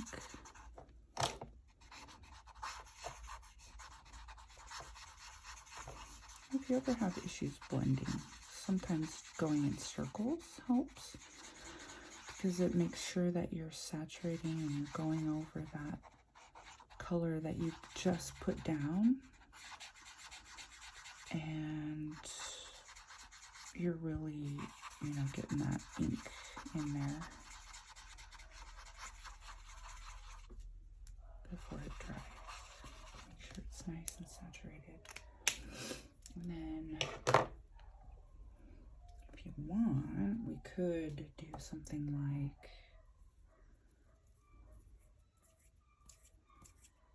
like let me show you like some steam. Let me show you what I'm talking about. We have one thing here, like this. Should we try to do that? We can draw some with our white gel, and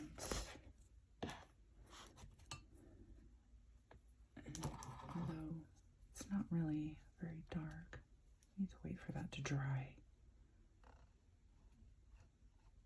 Put more highlight here.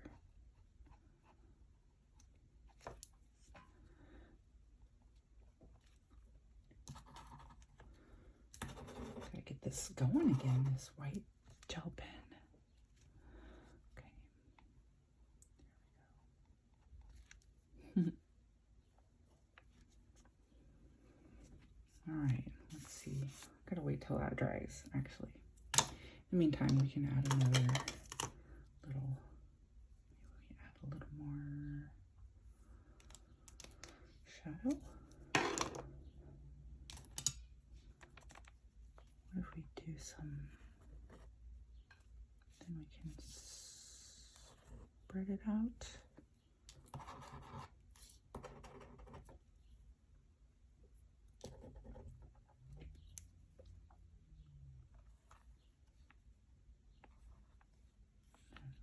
Smear it. All right, we're just adding some steam and then dragging it. Although, quite frankly, you can't really see it because the background is pretty light.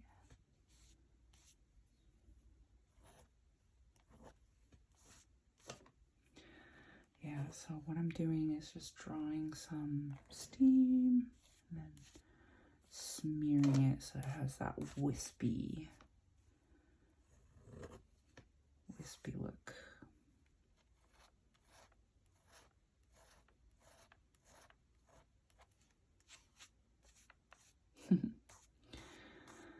There we go. I think that's it. That's it. We are done here, my friends. Thank you for joining me. Now, if you want to see any particular page colored, let me know in the comments and I can make a video for you. So you can pick up this book on Amazon. I'll link it below. It's our book by Giggly Goo Art. Just make sure that you're not getting a copycat. We also have a Mexican treats coloring book of all sorts of sweets that you'll find in Mexico, also by Giggly Goo Art. This one has a lot of copycats, so make sure you're picking up one from us if you want to support our small business. And thanks again for joining. I hope you enjoyed coloring this with me. Here's our final page, and I hope that you have a wonderful day.